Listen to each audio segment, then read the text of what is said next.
Um, so we just submitted our final thesis for uni.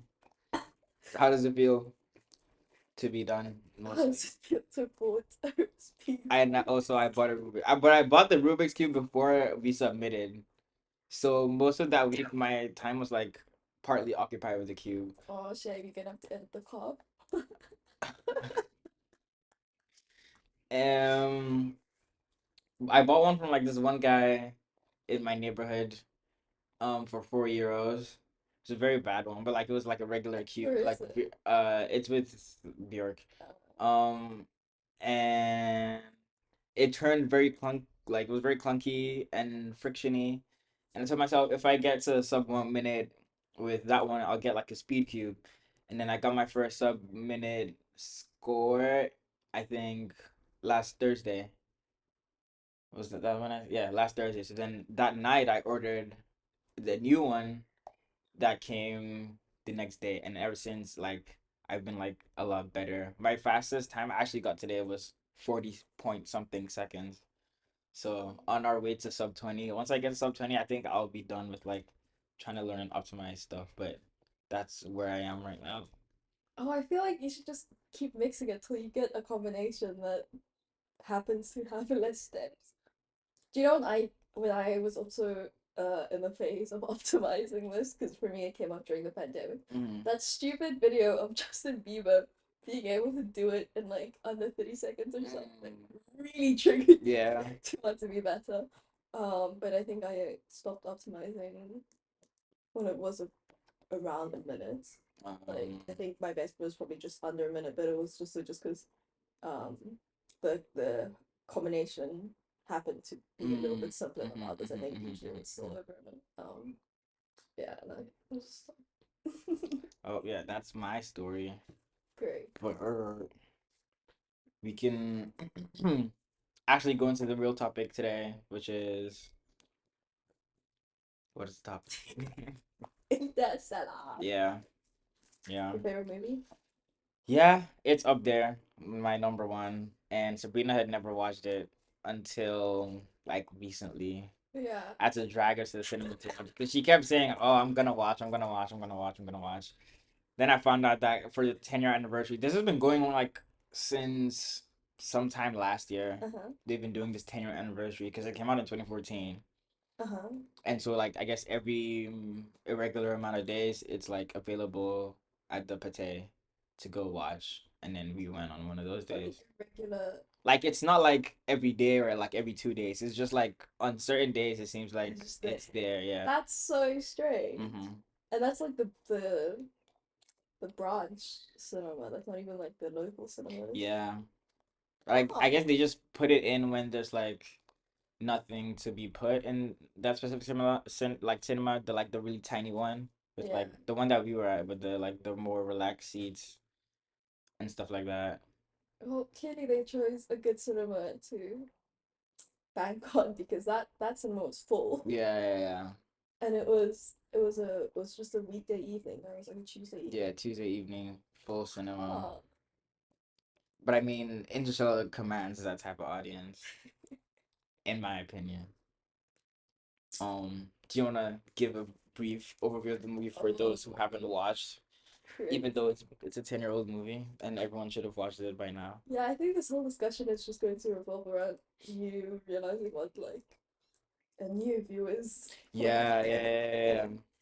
Um, yeah. So before watching the movie, all I knew was that Anne Hathaway was in it. Mm-hmm. That's literally all I knew. I didn't even connect it to the fact there was a space movie. Mm-hmm. And I only knew this because once I googled it, because Caleb had been suggesting that I Mm-hmm. watch it for Strongly suggesting.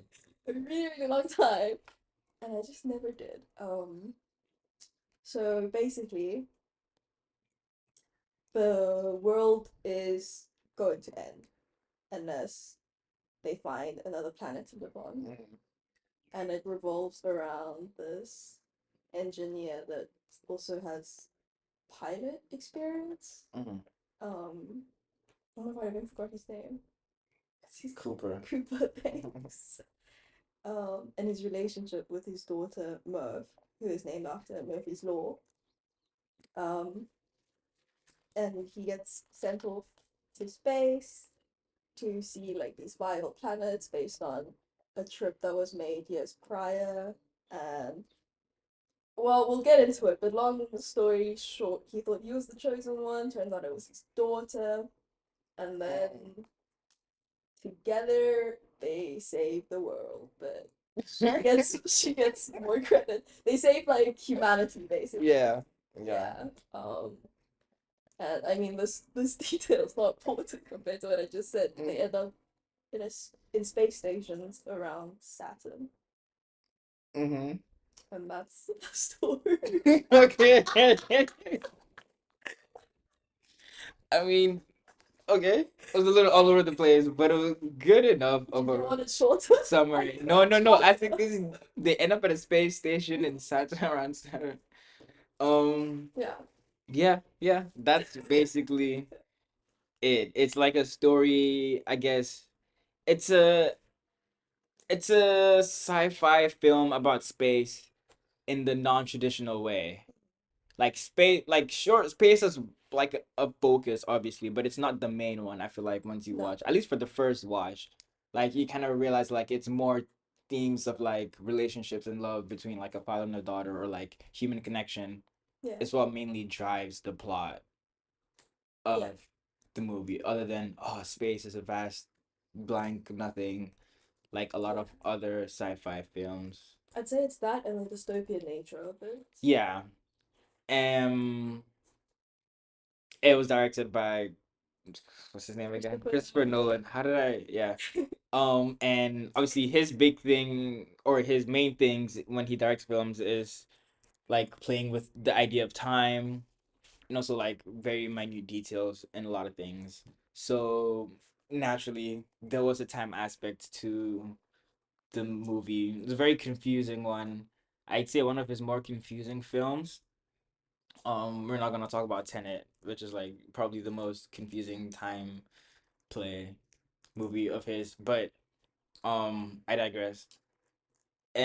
You Um say obviously, but I just know him as a name. We haven't. uh We I well, realized the other okay. day that Caleb knows as much about Wes Anderson as I know about Christopher Yeah, Nolan, yeah. which is just that it's a name. Yeah, yeah, yeah. Nothing about its style. I figured out now it was Anderson's Yeah. style. Like more of like the snappy. And I figured out because I realized he did Oppenheimer. Mhm, mhm, And that's mhm, why I get mhm. it. Instead And of even in Oppenheimer. that one, it was like, I mean, obviously before watching, if you had known about him, you'd be thinking, how is he gonna play with the idea of time in like a biopic movie? Like that's basically strictly off of history. But then like with things within the past and the present, we could make a whole other thing about Oppenheimer. Um, but yeah, what was I saying?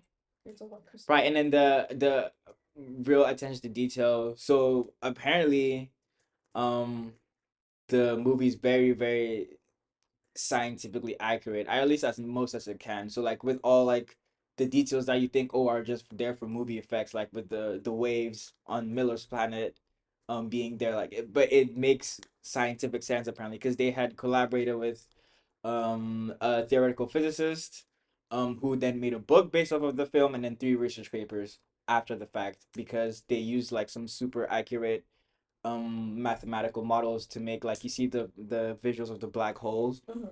That was just straight up math, and apparently it's the most accurate depiction of a black hole to date, and that's all from a movie. That is very Um, satisfying stuff. yeah, right. Obviously, there's still critiques and stuff. I'm sure like science people like I know Neil deGrasse Tyson probably have some problems with it, but for the layman, it's a very very scientifically accurate movie that still I think is very digestible and relatable. Well, not personable, I guess. Relatable to some or most. I don't know. I'm like lost in because I've watched it so many times. I don't know what the common experience is. So why don't you do that? What was your first experience like watching the movie? I mean, before you even get into that, this was something I was considering on the bike ride over. Was that I think you'll be aware of all the critiques of this movie, Mm. and that's what probably you'll have in the forefront of your mind that you'll want to sort Mm, of refute as we go along. But I have no idea of any of the critiques, mm, um, and only the positive things mm, basically, which will be super interesting. Um, well, right off the bat, the thing that stuck out to me most immediately after the movie was that I needed to watch it again mm, mm, immediately in the best way possible. But nothing, no movie has quite had that effect on me. mm, That and the fact that the use of time was incredible, and the only other thing I could compare it to was Oppenheimer, and it mm. was then that I found out Right that on. it was the Yeah, same yeah. director. Because it's insane to me how the 3 hours just passed Mm, without any lulls, any parts where I was basically like withdrawn from the movie mm, and aware of like actual time or mm, something like that. Um, I mean, you really get absorbed in it. Uh, so specifically regarding the fact that it's true to science mm, as much as it can be, it's just that it's like a nice little sprinkle on top mm, mm, mm, after the fact.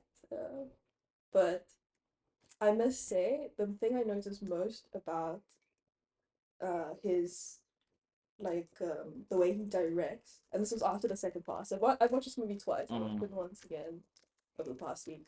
Um, is that he he gets you to feel things immediately before mm, anything else, and it doesn't really matter if you don't fully know what's going on because I mean he packs so much in these 3 hours that I feel like it takes a few seconds, at least for me, to catch up logically in my mind if it's mm, like facts. But it doesn't matter because I can already feel the intensity of the situation. Like every, the pain is palpable. The mm. imminent danger Yeah. is very very visceral, right? Mm, And that is what I was absolutely thrown yeah. by. I think a part of that is the score.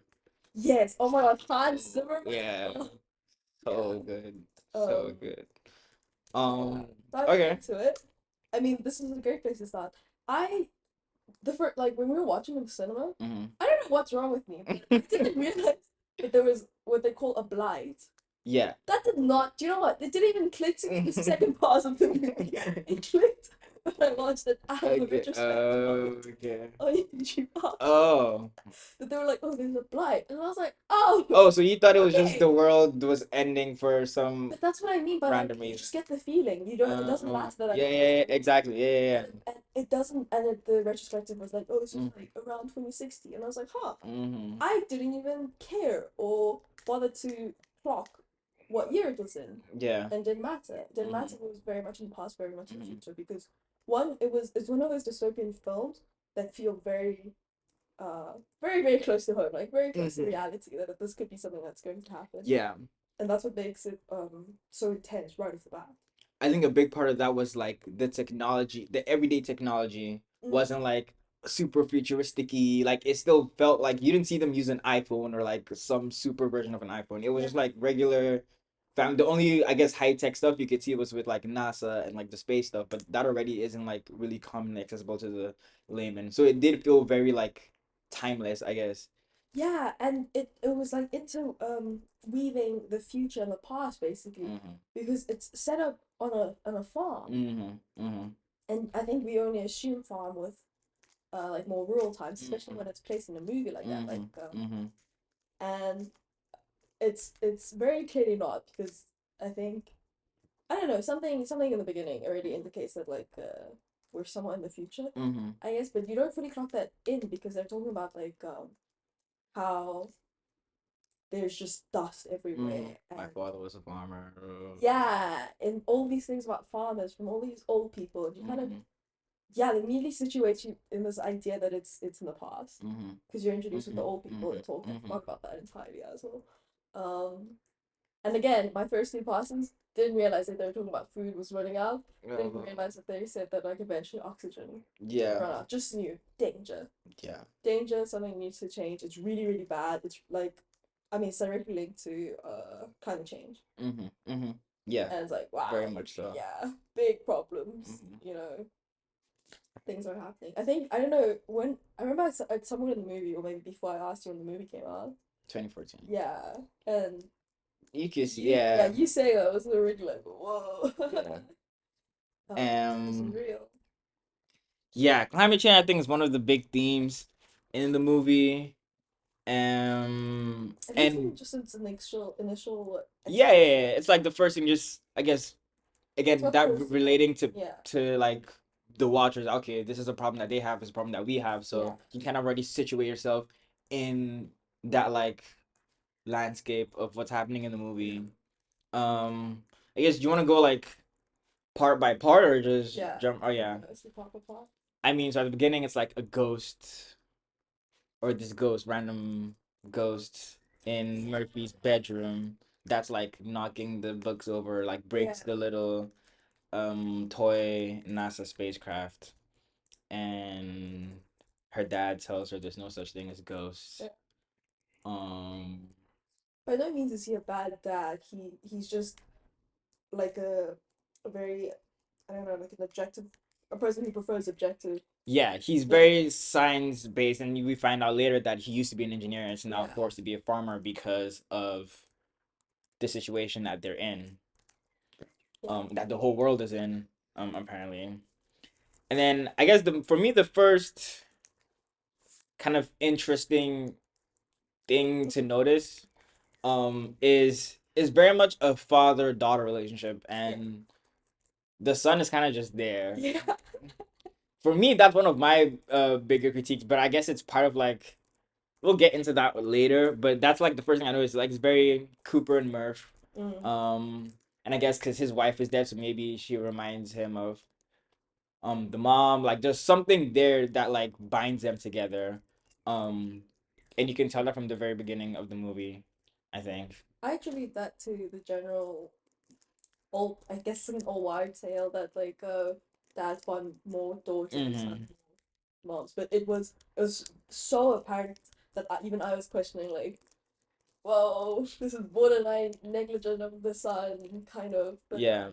the storyline is never shown more, I suppose, Mm-hmm. to have any concrete statements about that.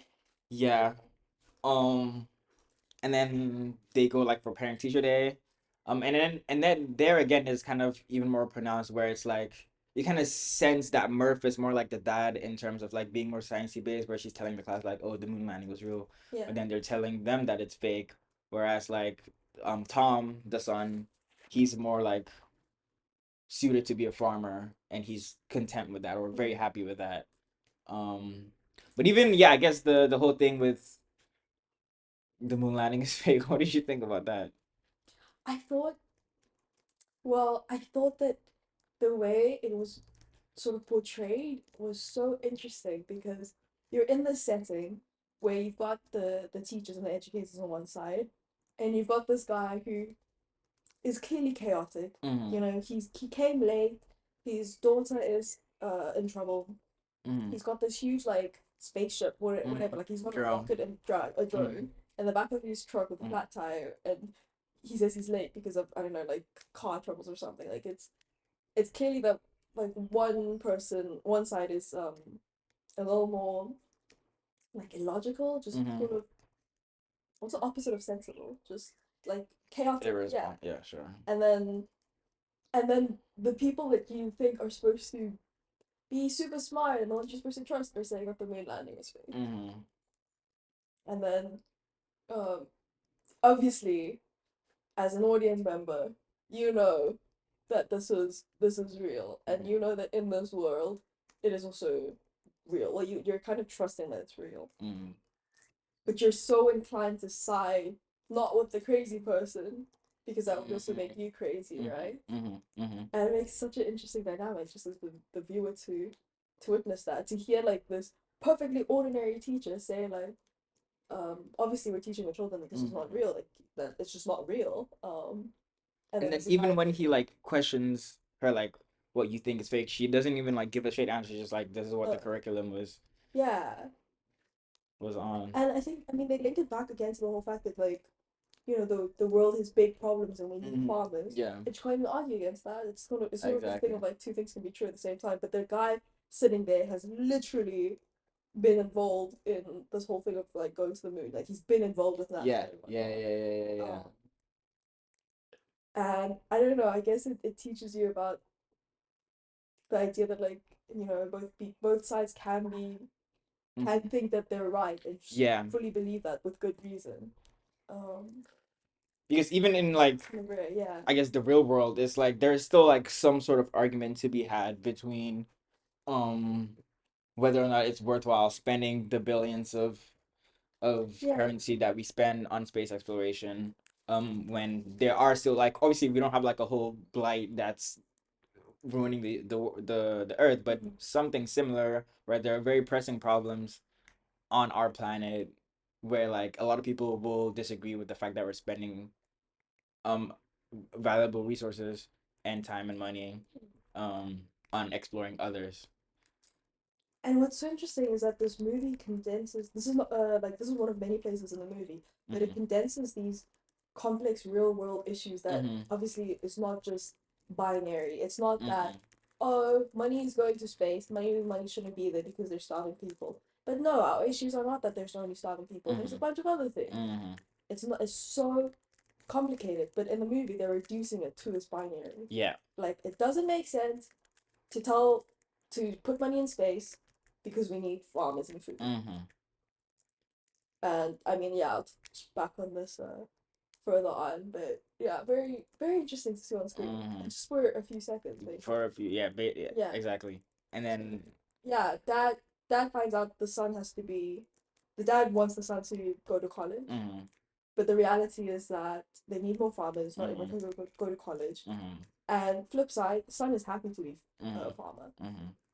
Dad is like not content. Obviously, Mhm. like he was clearly very highly educated. It's clearly now Mhm. in a world where it is difficult to be someone Mhm. who can use highly educated knowledge, Mhm. despite probably most people having that specialized knowledge. Mhm. But And again, yeah, part of that father-son dynamic where like the father kind of wants the son to do yeah, what he did, or like follow his footsteps, or like do what he wants instead of but also just have good what. Yeah. opportunities in life. Like, just I feel like he thinks that just being a farmer, and maybe this is probably me projecting, but being a farmer is just too simple of a life, right? Like, Mhm. there's so much more that you'll be unlocking Yeah. in the world with that.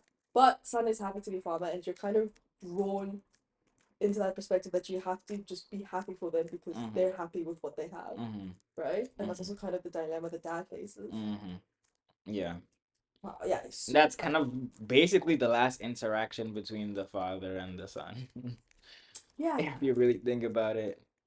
yeah. Um, This movie wasn't big on like character development, which is absolutely fine. I don't think every movie has yeah. to have every character be Mm-mm. fully developed. It was kind of a thing where the characters were kind of, their personalities were kind of set from the jump, and like kind of kept that way. There wasn't really much growth. It was just mainly the passage of time. Yeah, they're more like vessels to tell the story. I feel like it's just Exactly. yeah. I mean, Yeah. attribute that they're complex characters in your own time, but Mhm. I Mhm. don't think it needed to be I mean, there absolutely there there. is there are some elements of complexity that come up like throughout, but yeah, Yeah. mainly it is exactly that. Um, So the I mean, ghosts. yeah, we Oh, find out basically that NASA is real, and that they're working on a mission, to explore other habitable planets, and oh, this is just all before we go into communicated by that, light. the dad just decides or discovers, I don't know, pick what you want, that it's not a ghost, it's quote unquote gravity. Yeah. So he finds an explanation that Mhm. makes that scratches the itch in his brain Mhm. that sort Mhm. of Mhm. compromises what Morpheus still called Mhm. Mhm. her ghost, and this then leads into NASA gone. Yeah. So basically, in Morse, no, in binary, they get the coordinates to this random place in what looks like a desert because they were driving for a very long Yeah. time. But I guess everything looks like a desert if dust is blowing everywhere in this world.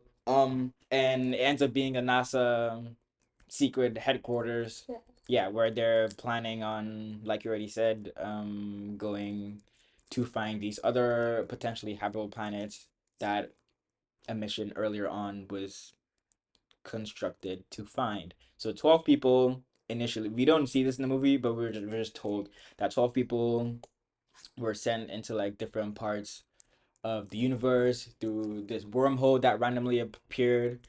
Again, gravity stuff, Mhm. basically condensing space time and allowing them to go very far in the universe and find habitable planets.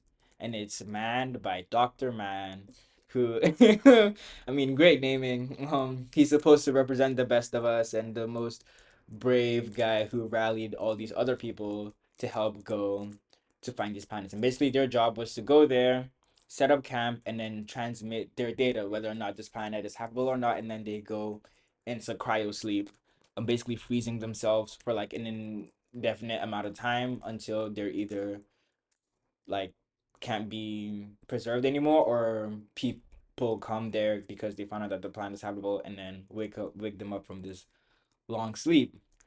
And so we're set in this time where they need a pilot for the retrieval mission to go check, okay, we've been receiving data.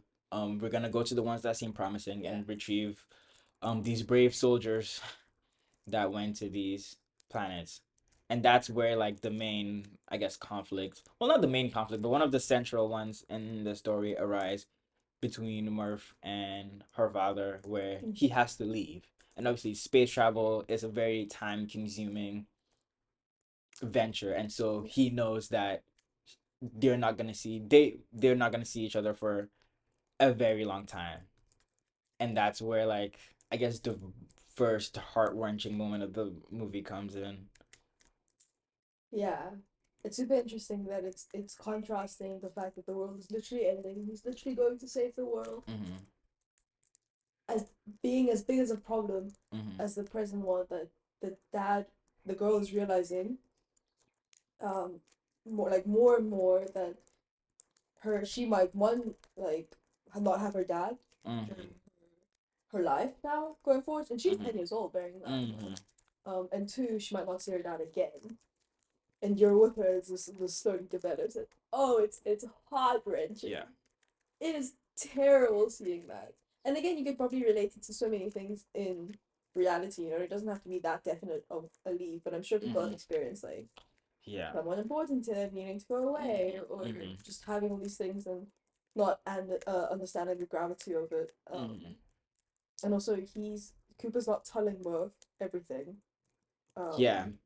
And I remember it was so pointed that the grandpa, I don't know what his name was, but basically Murph's Donald. father-in-law, huh? I think it was Donald.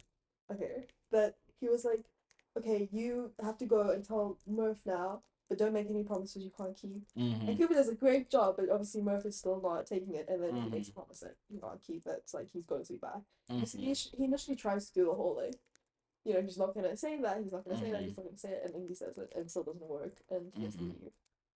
Um, Also during this, uh, Murph reads a message from her ghost just before he Mm-hmm. walks in, and this is like it's played quite quickly.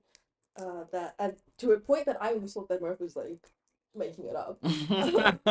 Basically, the like her ghost sent a message through this bookshelf that she has in Mm-hmm. her bedroom. Mm-hmm. Uh, in Morse now. This was Mm-hmm. binary earlier, but now it's Mm-hmm. Morse. Um, the like letters for like stay, Yeah. and she's like, "Look, even the ghost is telling you to stay," and he just dismisses her. Um, because I don't, you know, he's dead set on this whole fulfilling his purpose Yeah. and whatnot. Um, but the thing, so the way that Professor Brand Mm-hmm. convinces him to go is that he has to do this not just for humanity but for his daughter as well, right? Because before he's thinking, like no, like I have a family, blah, blah, blah, but he tells you like obviously like give them like a future Yeah. basically, and that's what convinced him to go. So now it's tough that he has to break it to his daughter that he's doing this for, that I have to leave you, but it's for like the better. You won't understand now because you're a kid, kind of thing. But then he gives her the little A watch. the watch, and so basically the watch, it's like an automatic watch that like I guess like calculates its time based on like I think how you move. So then the time and space Wait, that's just every watch. Never mind. No. But yeah, yeah. So then so then because he's going out and then obviously gravity and space and time are kind of intertwined. So time is gonna move for him slower, and then they're gonna compare the time on the watches when he comes back. It's kind of like his little totem to her, like to keep hold of until he comes back.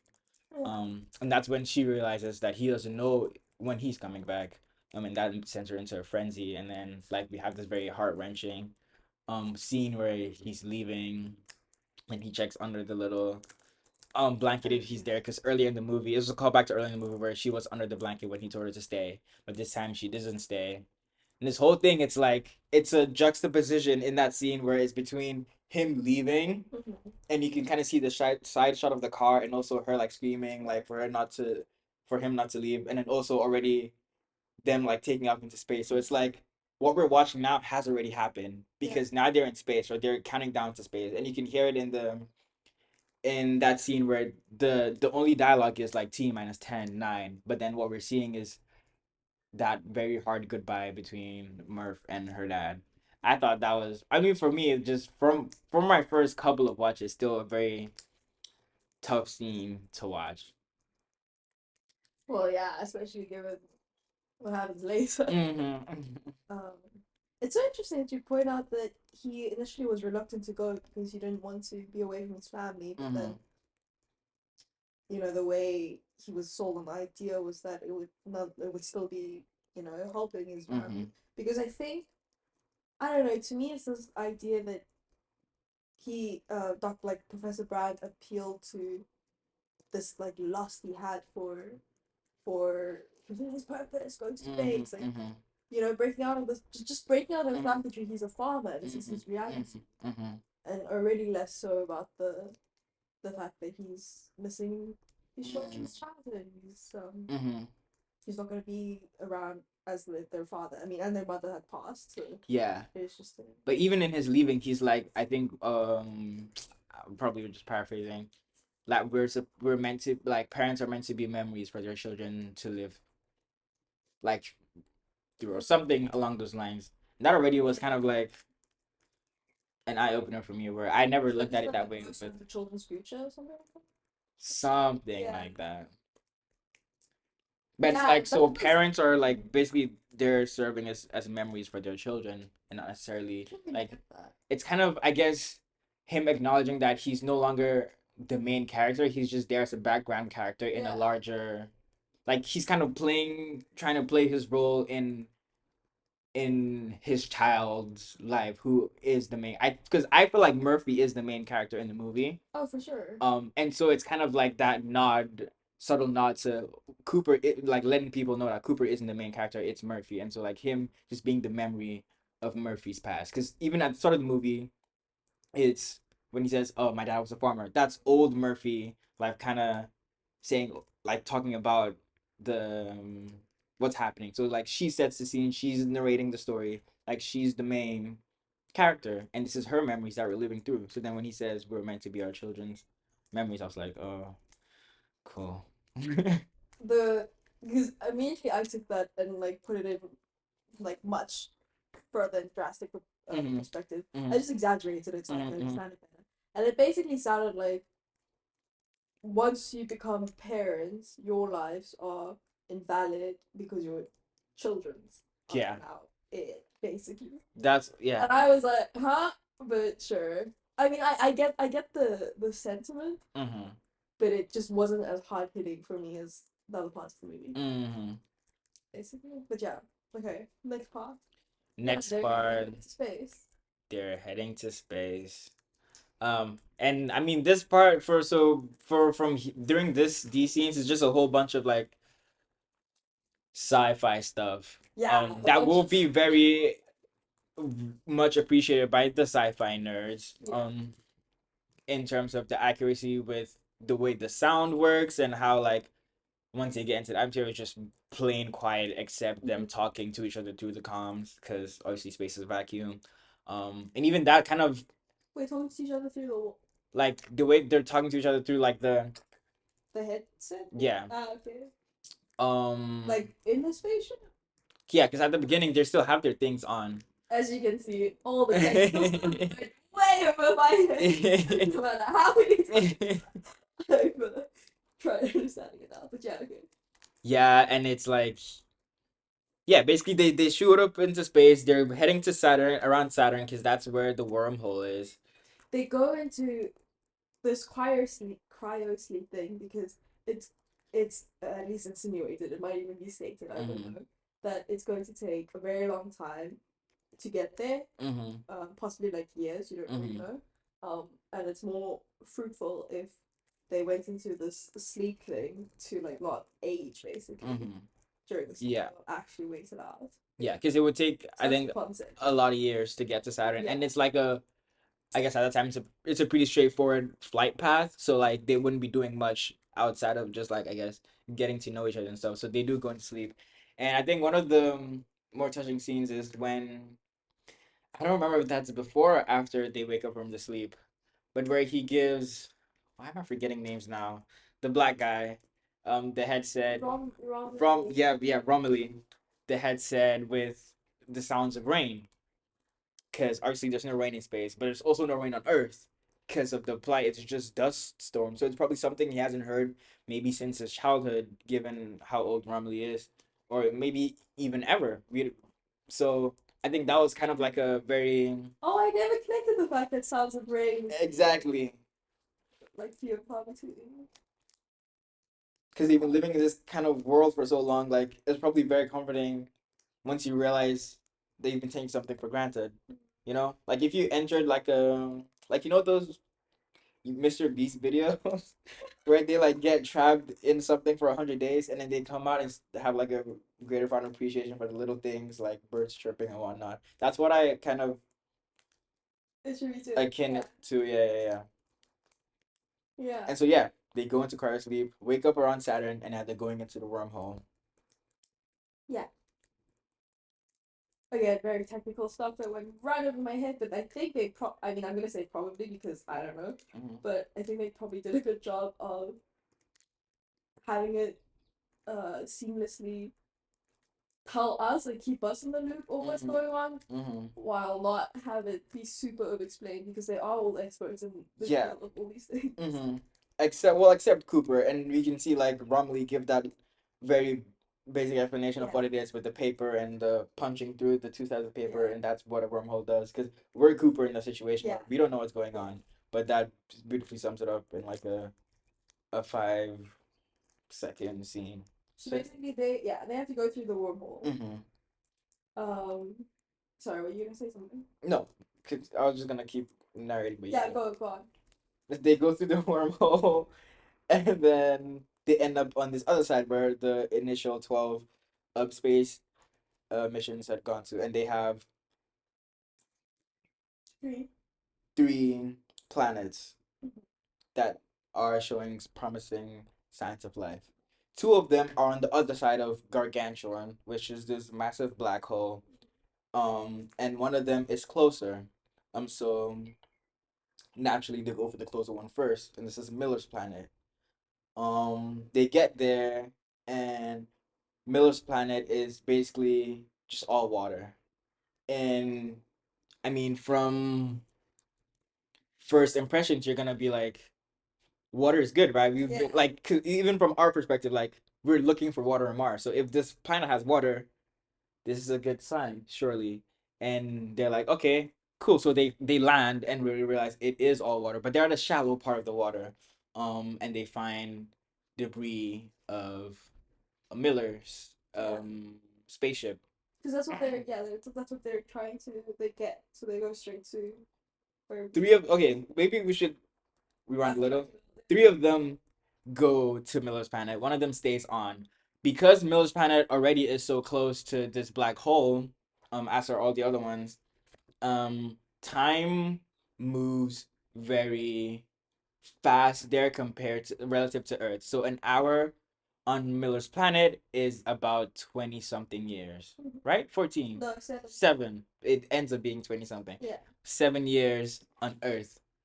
And you hear the clock in the score for not even just for that scene, but throughout the movie. like Hans Zimmerman uses that clock like, and it's so like you kind of get that sense of urgency every time that comes on because time is passing. Literal seconds mean days, or maybe even months or years on Earth. I thought that was very like a subtle nod to like just adding to the dramatic effect of the whole Did thing. not even notice. Yeah, it's the type I of can't things you start imagine. picking up on your sixth watch. Um, Um. in that in that whole thing, so in the little YouTube retrospective I was watching, I brought up a very interesting discussion that's gonna be a Mhm. whole tangent now. Okay. So they're obviously, what's his face? Cooper hears that it's gonna take 7 years, Uh huh. and he's just like, huh? Mhm. Because he's. I mean, the first thing I think of is like, oh Jesus Christ, you're gonna go for like an hour, and Uh your huh. kid's gonna grow 7 years. Uh-huh. And I think Cooper clocks the same thing. Mhm. And his companion, I was gonna say compadres, Mhm. companions, whatever. Um, Comrade. comrades. Comrades are like, uh, you can't just be thinking of like the time passing because Mhm. basically you're miss your family. And then Cooper refutes that with, no, I'm thinking of like all of humanity because there's also a time element, Mhm. God, to the fact that humanity's gonna die. It said Mhm. that like Mhm. the first people, what last people to starve to death will be the first people to like suffocate. So Mhm. there's like oxygen and Mhm. food to feed, Mhm. right? Which I didn't clock first pass, I didn't Mhm. clock second time. And uh, it said that it was just one, there's two things at play. One, Cooper is a engineer. He's an engineer, and then everyone else is scientist. Mhm. And apparently, the big difference is that the way I clock it is that engineers are like top down thinkers, and scientists are bottom up Mhm. because of the second thing that's at play, which is the whole subjective versus objective thing. So Mhm. Cooper chases the whole objective side of things. He wants everything to be practical, to be explained, Mhm. um, for it to make sense. But then scientists are the other way, where Mhm. they're driven a lot more by this objective nature, but they're allowed to because they're this whole bottom up thing. They're there to like discover, see what's Mhm. really there. Mhm.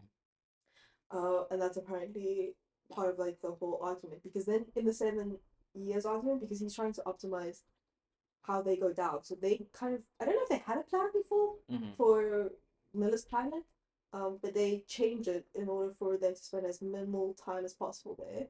Uh, and it said that that was one of the moments where Cooper was driven by his subjective motives. Mhm. I mean, yeah, he says that, oh, it's also for humanity, but it's clearly just, Yeah.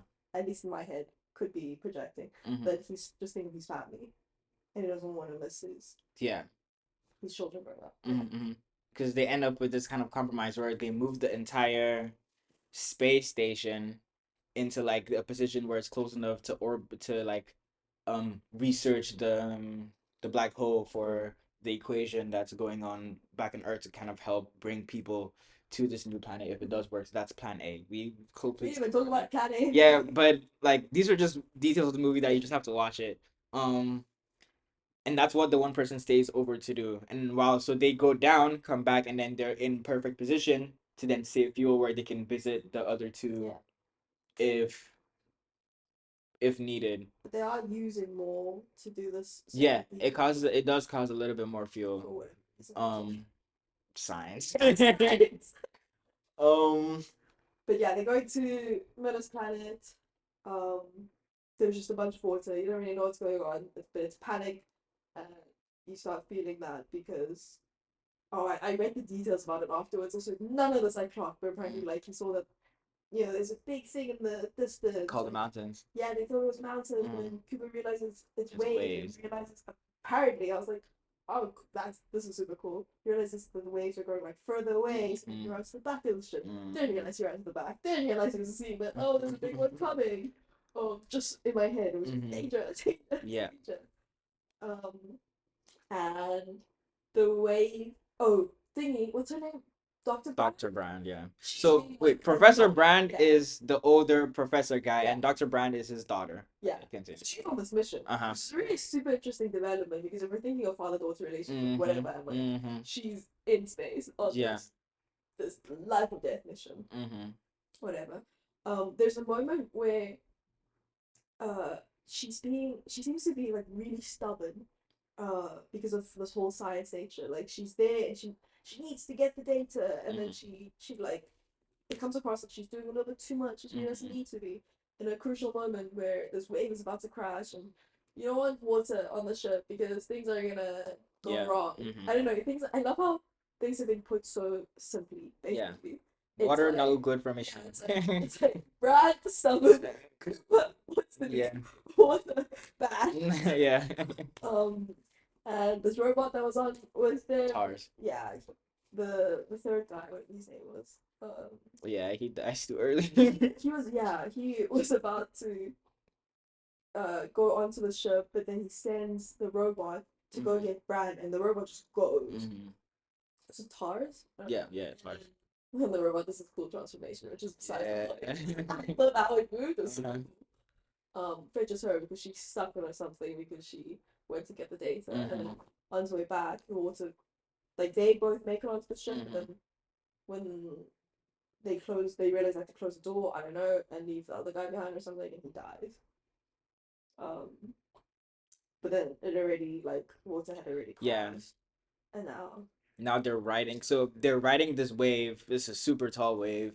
And just water basically overloaded the engine and needs time to like dry out. But they only have so the waves come like it's a periodic thing. I think yeah, it's hourly. So when they had landed, the one that just passed happened to be the one that killed Miller. So then crazy. and if you watch it, if Yeah, you I don't know if you picked it up, but you would see like a little speck of like splash. That was Miller's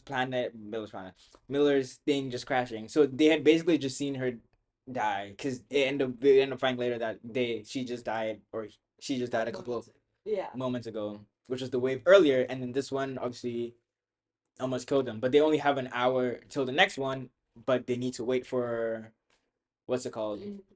Exactly. And that's already time being passed. yeah. Long story short, they barely make it off the planet as the next wave is coming. They go back and then find out 23 years have passed. Just before you do that, Mm. why does he die? Oh, yeah, so it is kind of like that. I would say is a bit of like just plot stuff for Okay, plot yeah, reasons. But he basically instructs the robot, and this is also like a cool little thing where like obviously the robot isn't sentient even after like all this advancement. yeah, Like he still needs to follow the instructions when given, if given. So yeah. it's only until he says go get Dr. Brand where he does all the thing where before he was just standing still, gets her, brings her in, but as he's coming in with her, they only have so much time where he gets washed away by the water. Um, and then some of it ends up coming into the thing and then they close the hatch. He was basically too late, kind of thing. I Why don't did know why he he didn't just kill go him? in. He drowned. Huh? Why would he drown? He's in his spacesuit. Yeah, but it's like a high ass wave. I don't know how. See, that was the thing I was sort of like, I like, okay, at least now, I'm, I was gonna say I know, but I'm Mm-hmm, fairly certain that they train with their suits mm-hmm, underwater, mm-hmm, especially with the whole no gravity thing. mm-hmm. And that space, like, surely their spacesuits withstand water in that world as well. So I'm kind of like, why does him getting washed away drown him? That's a good question. I Like, feel he's like literally it's yeah. partly so apparently the gravity there's like 130% or something. It's a lot higher than Earth's gravity. So I'm But isn't there imagining the some water is also system? very heavier. Uh, Um, okay. I don't know. I honestly don't know. I just know that he died But then I was for just the like, plot okay, well, reasons.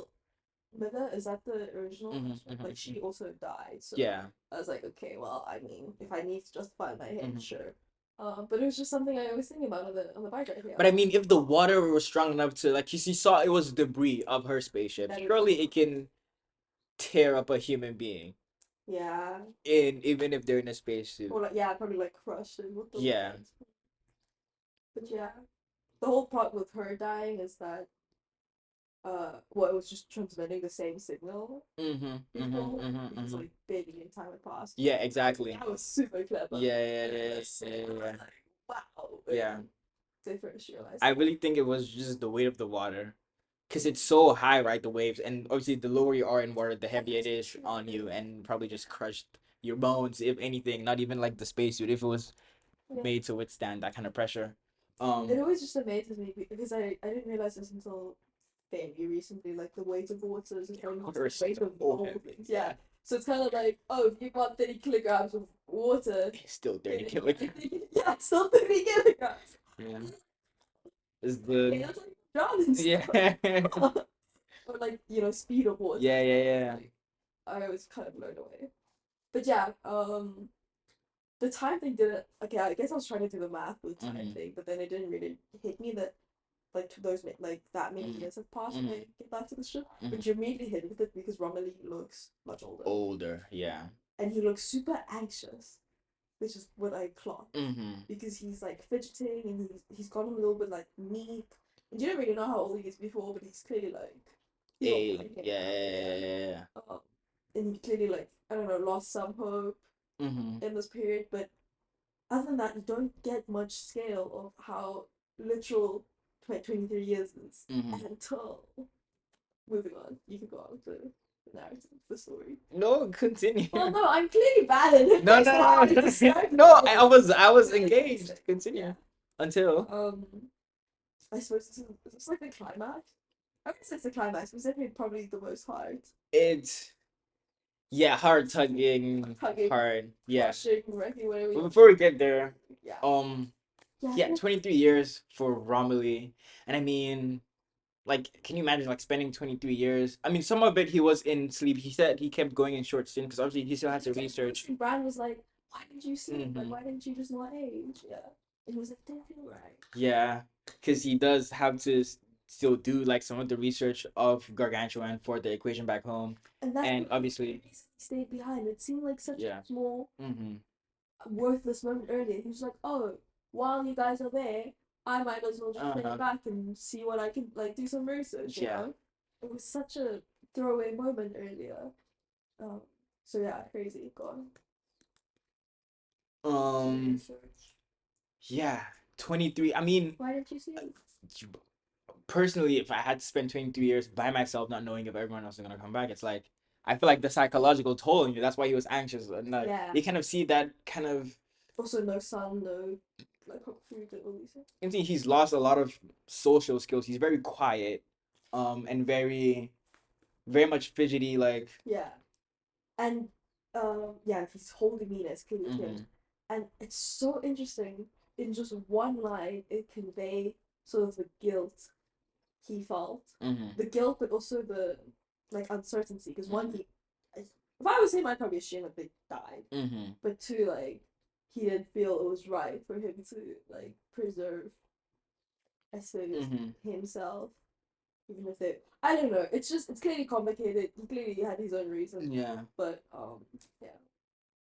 like it's kind of like dying a little if you because if you put yourself in that sleep and you don't like set a waking date or like you kind of assuming the worst, right? That you're just letting yourself rot away, half alive, half dead, not really having that like I guess twisted comfort in actual death or like in actually knowing whether it's kind of losing hope in a very um uninspiring way. Yeah.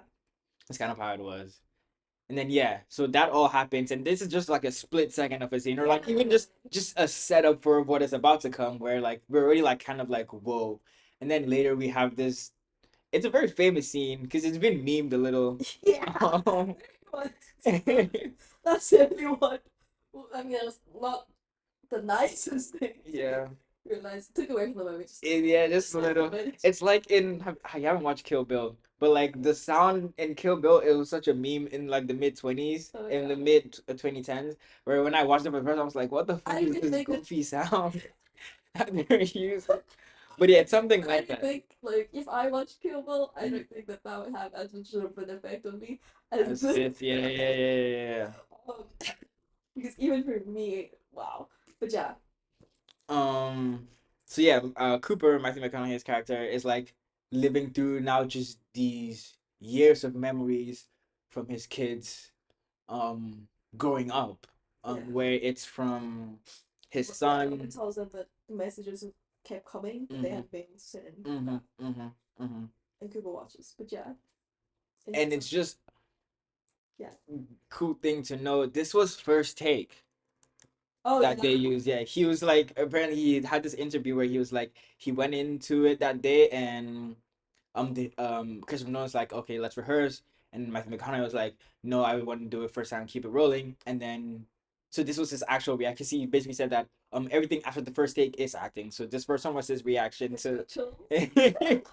his first reaction to the whole like thing Yeah. in that zone of being Cooper, where it's like the laughs, the cries, the like where he sees his son grow up, have a wife, a daughter, and then Murphy finally seeing her for the first time as a grown adult, same age that he is when he left Earth. And that already, like, we don't even know the age, but just knowing like that, like, to scale is kind of like holy shit. I mean, two things. The first is that it's indicated through the fact that the son, because these videos are right after the other, right? Mm-hmm. The son says that they had a child, Mm-hmm. and then shortly after he says that they buried the child Mm-hmm. next to where the grandpa had, Mm-hmm. you assume that he passed away as well. Mm-hmm. And it's kind of, I think that's a small and really subtle indication that like something's really bad. Yeah. Why did the baby die? Yeah. Yeah. Yeah. I get that's not something that hit. It was really sort of subconscious. Mm-hmm. And then after all these videos, because the whole thing, like Murph had refused to record any videos before uh he went into his first Kugo went into his first cry sleep, and you kind of get that because she's like angry, and Mm-hmm. through all these videos you're so it's only the son, and he does mention at some point, I think, that like, oh, he tried to get like Murphy to say something she didn't Mm-hmm. want to, and you also hear her being like a rebellious teenager when he mentions Mm-hmm. like, oh, she She stole the stole car. the car again. She's clearly like she's clearly a little rebellious in Mm-hmm. that way. Also, like how she was initially suspended for whatnot. But yeah, after all these really bad like moments with the sun, you just see how old the sun is, and Mm-hmm. all these things. Murph comes on suddenly, Mm-hmm. and it's a big contrast. It's like, Mm-hmm. whoa, one, you're seeing what she looks like all these years later, Mm-hmm. but two, her whole message was like, Mm-hmm. hey, today's the day that I turned the age that you left, Mm-hmm. and you said that maybe when you came back would be Would the be the same thing. age. Mm-hmm.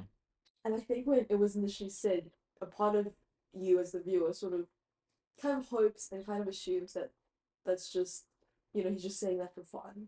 That's Mm-hmm. not actually going to happen. Mm-hmm. But here, like, it hits. Mm-hmm. Oh, did I cry? I think I cried. I'm pretty Mm-hmm. sure I cried at the moment. I was like, oh my god. -2% of the fact that him crying was mean. Yeah. 2%. It But other than that, still incredibly, was incredibly very funny. heart touching. Because she's still like, you can see she still harbors resentment Mm-hmm. to him for leaving. She's uncertain if he's alive. Mm-hmm. The son had already, like, just before that, the son was like, I'm not gonna record your videos Mm-hmm. because things are really bad here. Things are grim. Things are bad. I don't think you're getting them. So why am I even doing this? Mm-hmm. And this whole uncertainty of them not knowing whether their dad's alive, if anyone on that spaceship's alive, Mm-hmm.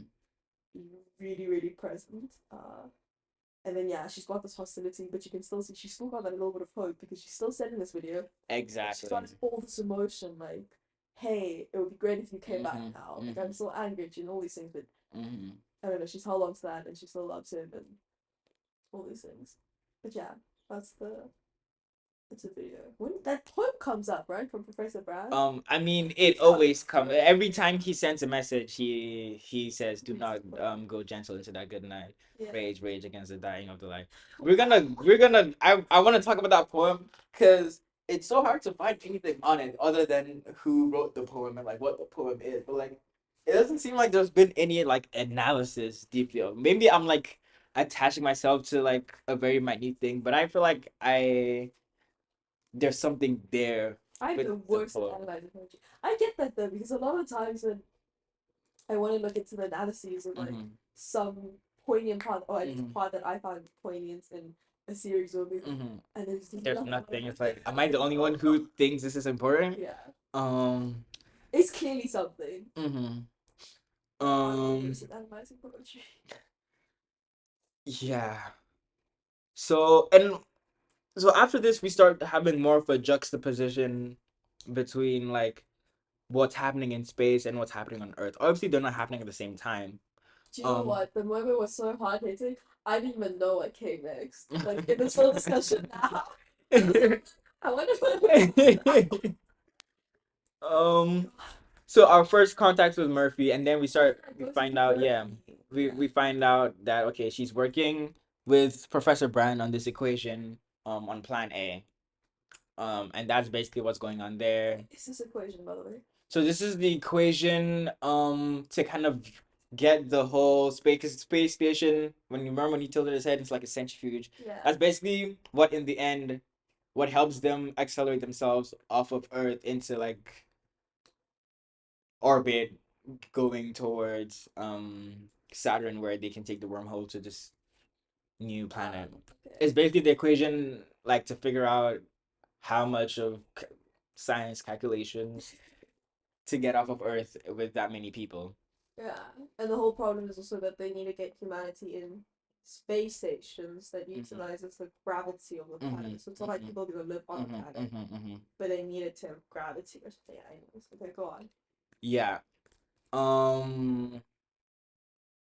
Juxtaposition. So right. So now it's between stuff happening on Earth and stuff happening in space, and obviously first in space, they're like they're just like they've been hit real bad, real hard.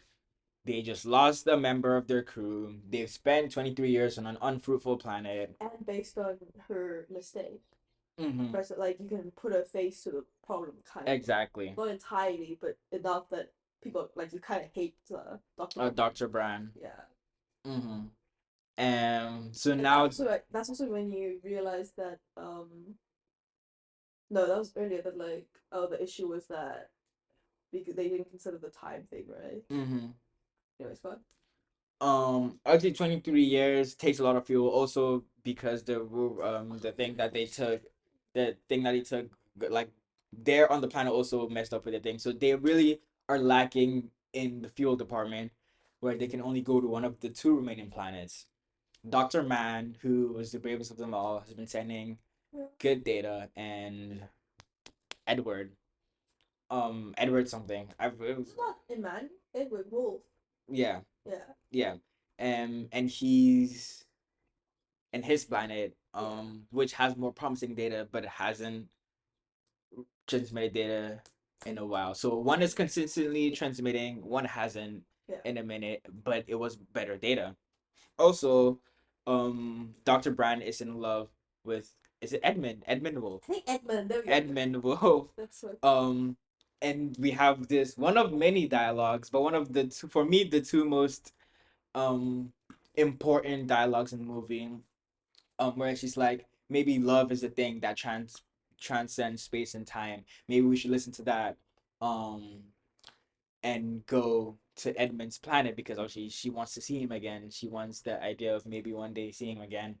But once Cooper lets it be known to Romilly, because they're voting on this, that she is in love with Edmund, they ended up choosing to go to Dr. Man's planet, and then that kind of already sets up some tension between Dr. Brand and Cooper, Mm. because she feels like he's punishing her for the mistake of what had happened on Miller's planet. And And so that's onto the tension because she had already made the mistake and he was already angry at her. mm-hmm, But yeah. mm-hmm. So they end up going to Dr. Before Man. that, Uh-huh. this was crazy because I think this brings in this whole thing of perspective, right? Mm-hmm. They bring up the two arguments of okay, either you go to Dr. Man, who has been uh give like conveying, I don't know, data this whole time, transmitting data. Um and transmitting data already means that planet's viable. Mm-hmm. Or you take Dr. Wolf, I don't know if he's a doctor. He stopped 3 years ago, but he had better data. Mm-hmm. So just looking at these two, Mm-hmm. I feel like you should make your own arguments. But Cooper immediately brings up the fact that, oh, number two has a caveat Mm-hmm. that Dr. Brand is vouching for Mm-hmm. because she's in love with the guy that's there, even though he might be dead. Mm-hmm. She wants to go see him, and that's sort of driving her Mm-hmm. justification. So now you, as the audience, you're kind of like, ah, no, that's BS. Yeah. Obviously, and on top of that, Cooper brings up this fact that Dr. Man was already portrayed as this tagline he has, the Mm-hmm. bravest of them all. Mm-hmm. So now it's like double reason why you should go to Mm-hmm. this one, right? Mm-hmm. Because it's been sending good data, and more reason why you shouldn't go to the other. Um, of the two, what would you have decided? Dr. For Man. the yeah, right? That it's like objectively that would like Yeah. seems better. And I don't know, I was so fascinated Mm. by this discussion because I kind of hated how uh it was played off just because so many things in life are played off like that, Mm-hmm. right? That you something gets dismissed because of the smallest reason, Mm-hmm. but because of how the reason was brought up, that it automatically invalidated. But it was like it was comparable till that point. But also, I was like, oh, you know nothing about the time because I mean, Mm-hmm. Miller's Planet had this whole time warp. So I was like, I kind of Yeah. wish they spoke a little more about that because I'm still hoping for this whole Edmund's Planet to be Mm-hmm. fine. Also, you know, you want I'm vouching for Dr. Brand to Mm-hmm. potentially reunited, Mm-hmm. whatever. And if I'm negotiating with myself, that's like, oh, better data. That's Mm-hmm. all like that's all you do. That's what people do, right? They kind of negotiate with themselves based on something that they're really inclined to. Mm-hmm. I feel like that's what makes that monologue so much more important because she ends up being right, right? This thing that transcends time and space ends up being the driving force that if they had listened to would have skipped a whole lot of conflicts that end up happening in the movie. So maybe love is the thing that we should all listen to. It's this whole like objective and subjective thing. Like he's like Cooper's trying to like he uses his objective side when it Mm-hmm. suits him, which is fine. It's not fine. I mean, but we all do it. Mm-hmm. So he is trying to objectively point out that Doctor Man is the logical one to go on, despite the fact that he's only here because of subjective reasons. He Mm-hmm. used more fuel because of Mm-hmm. subjective reasons, Mm-hmm. right? Mm-hmm. And it's this battle while Dr. Brand is has been more consistent, I suppose, Mm-hmm. with the fact that she's been subjective the whole time. Mm. Oh yeah, yeah, yeah, Yeah, kind of. yeah. Uh-huh. But it's again this whole battle of that, and they also I don't know in the retrospective I watched it compared Dr. Brand with Murphy because it says that Murphy's a lot like Dr. Brand, and that's sort of the dynamic that she's through Mm-hmm. this whole time. It's like And yeah, there oh, are two father oh shit, daughter yeah. relationships going on. I feel like we will touch on also later. But yeah, Um, they go to Dr. Man's. and immediately like I feel like this is like movie directing 101 where it's like it's a cold icy planet like setting the tone for what's about. At first I we didn't don't even know. realize it's called an ice. At first we don't know until like they hit the frozen cloud and it breaks out like oh shit okay this is an ice planet. Still didn't clock, but yeah. Really? No, the last um, I just kind of realized it was cold, and then not only on bike ride here when I was listening to the retrospective again, mhm. it was like, oh, the planet's like frozen, and I was like, oh, that's that was right. uh, I got just a bad feel. no, maybe because Go on. I feel like on your first watch or even the second, because it's a long movie, and like there are themes that are very much more prominent than others. But the other thing, it was on feeling, right? Mm-hmm. You Mm-hmm. felt it was cold, and Yeah, that was good enough for me, exactly. and that was what was so like part of what was so brilliant about it. Mm-hmm. Didn't matter that it clocked that it was ice. I knew that it was cold. Mm-hmm. But go on. And they land. Um, and I mean, or again, already like you're okay. Ice is frozen water. Water is good. Maybe this does kind of make sense why he would be But transmitting yeah, good it's data. just like you're just justifying it for Uh huh. yourself in your head Uh huh. because stuff that's going on. Yeah. Yeah. So then they go to the this little space pod and wake up Dr. Man from cryosleep. And the first thing he does is just cry and he says, I pray you never get to experience what it feels like, how good it can feel seeing a face again. Because he's been in first of all, he's been in sleep for so long, we don't know, he doesn't know how long he's been in sleep for, but he also didn't know if he was gonna wake up, right? And so like just Yeah. being woken up by humans when not knowing that you're gonna see them again, and like that breakdown of like I'm not dead kind of thing, like Lazarus, like back from the dead. That's what they're called, the Lazarus missions, for that particular reason. I thought that was a very touching part of the movie as well. Obviously not as touching as like father Yeah. daughter, but it was still like human connection is so important. Now that you bring it up, I wonder like how conscious he was of time passing when he's in cryo sleep. Because okay, obviously I get the whole waking up and being super emotional because you're seeing another human being. Mm-hmm. Like it's like anyone feels that way once they've been in isolation. Mm-hmm. You know. But very interesting. The first thing he did was immediately clock how Mm-hmm. overwhelmed he is. Mm-hmm. Because I would assume if you've been in It crisis would be like yeah. But okay, moving on. I And think also, for him before it was just like not setting a date to wake up and just yeah, knowing that that's the thing. I might not wake up. And so like like taking the time to be okay with that enough to like Yeah, go into this sleep, you're kind of accepting death. yeah.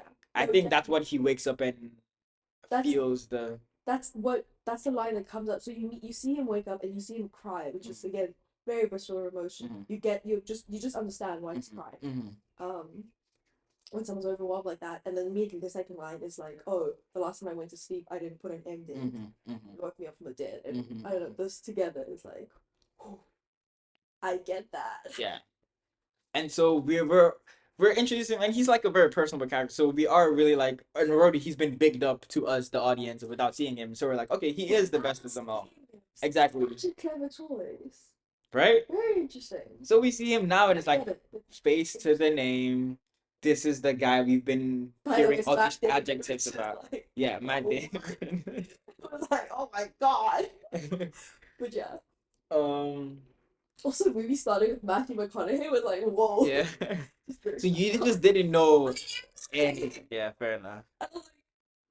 I mean, the fact that I knew who Matt Damon was took a little of the away from the moment because Mhm. it's supposed to be very emotional. Because I was like, whoa, Matt Damon. You know what's going Yeah. It's the same I get when I see what's his name, Jim Carrey in a serious role, on? where it's like, bruh, like you're the funny face guy, like, um, but yeah, so yeah, all these likable adjectives about this person, you finally see him, and you're immediately inclined to trust him, Yeah. right? Because he You have no is reason to doubt. At exactly. any point throughout this, you've had no reason to doubt why Mm-hmm, this is not it. The other planet didn't work because the data was false. mm-hmm, I mean, because she wasn't there long enough, whatever. mm-hmm. This planet, all signs point to good. And you Exactly. already dismissed the other one that's worse, so it's like, yeah. The viewer is just unsuspecting. He tells them like all the stuff, and it like makes sense. Okay, they want to see the surface because he tells them, oh, they were just in the mountain and surface. There's water, like Yeah. it's more breathable. The air is You're breathable. not questioning it to the fact that you're just, as you listen to him describe what his planet is like, Mm-hmm. you're just taking it as new information Yeah. about how life will be like. Mm-hmm. It's like 60, whatever, Yeah, 67 yeah, yeah, hours yeah. day, 67 hours night. That's so long.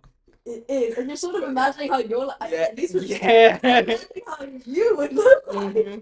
going on. Mm-hmm. It's like, oh my god, what do I do? And it just calls. Like, what do I do? Mm-hmm. 67 hours. And we kind of just have to accept it because I mean it's the best we can Fact get. So matter, yeah. yeah.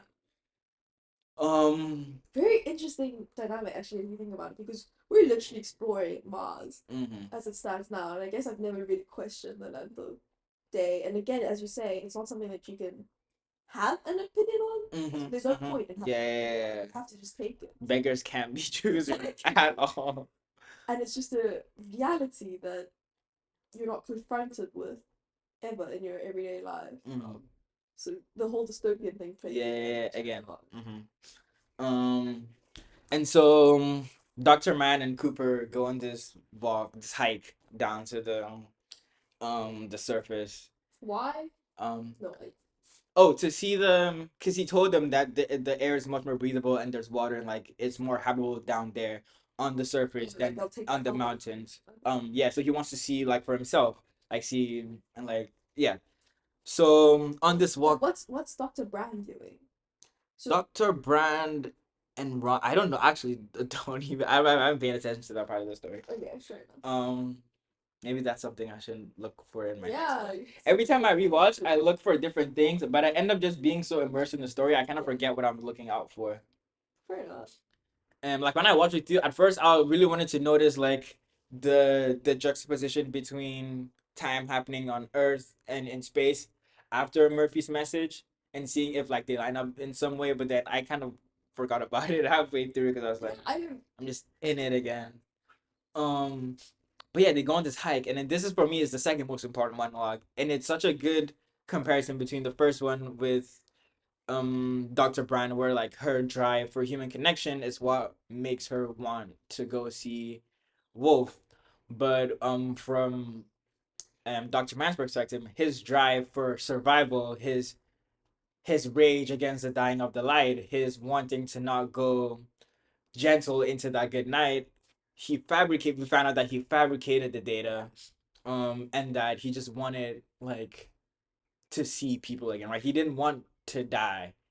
And in this whole monologue, he's just saying like, oh, I wish I could just play it and let people listen to what he says, because it's so. I haven't heard it. Well, I definitely that's not something I clocked. The setup to it is basically that you're sort of just thrown into this monologue Uh-huh. suddenly, about survival, Mm-hmm. and I'm a little bit confused, but I get easily confused a lot of the time, so I'm kind of just take it. I'm like, maybe I missed something, you know. You kind of just take it, and then you find out basically it was a whole setup to him sabotaging Cooper, Mm-hmm. and through that you find out that things were fabricated because Mm-hmm. he was, for the exact reason of this whole survival thing. It's just sort of the loop of why you need to, like, well, one of the countless reasons why you have to watch it again. Mm-hmm. Um, which is, again, it's so, it plays with time so interestingly, just in real life, because you have to like process it. Yeah. But yeah, do you have it? Yeah. Do you wanna? I'll just play. I'll like play like a clip of it on in the actual recording. Oh. It's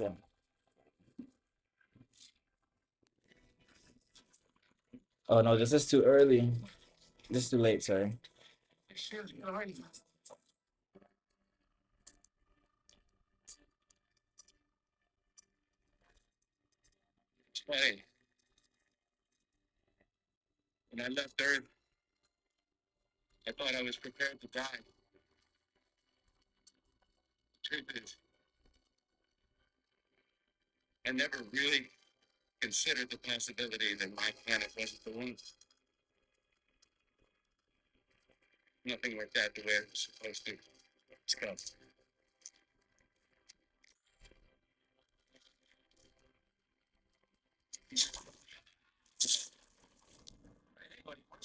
Oh my god.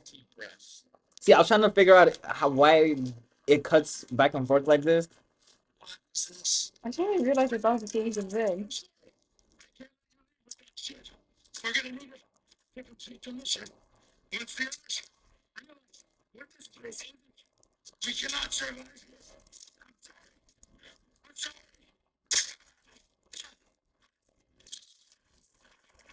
Okay, I definitely don't understand this.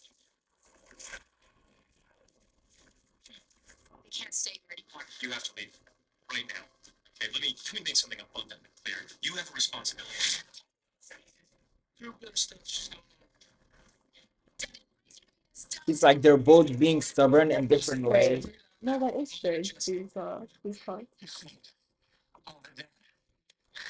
real watches TV. Why does it start going down still?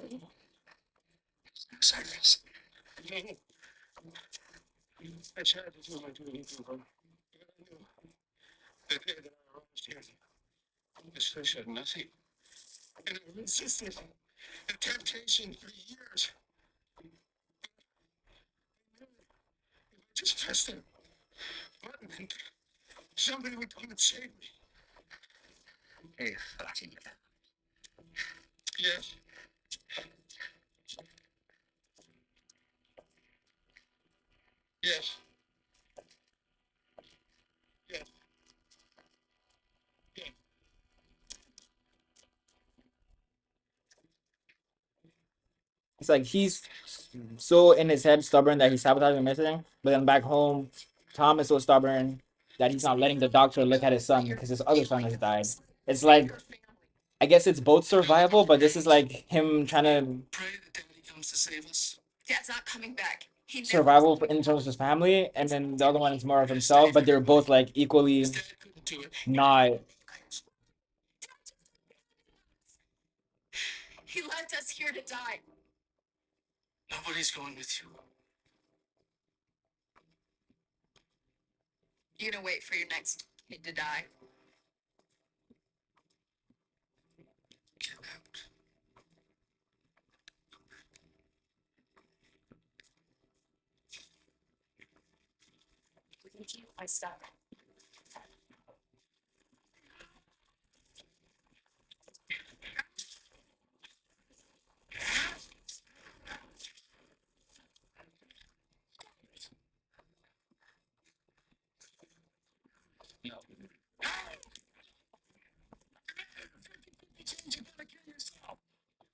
Okay, this And part's he okay. hates it. He hates it, man. That's a Oh, great line yeah. though. That's the best other part of it. Yeah. That I totally get.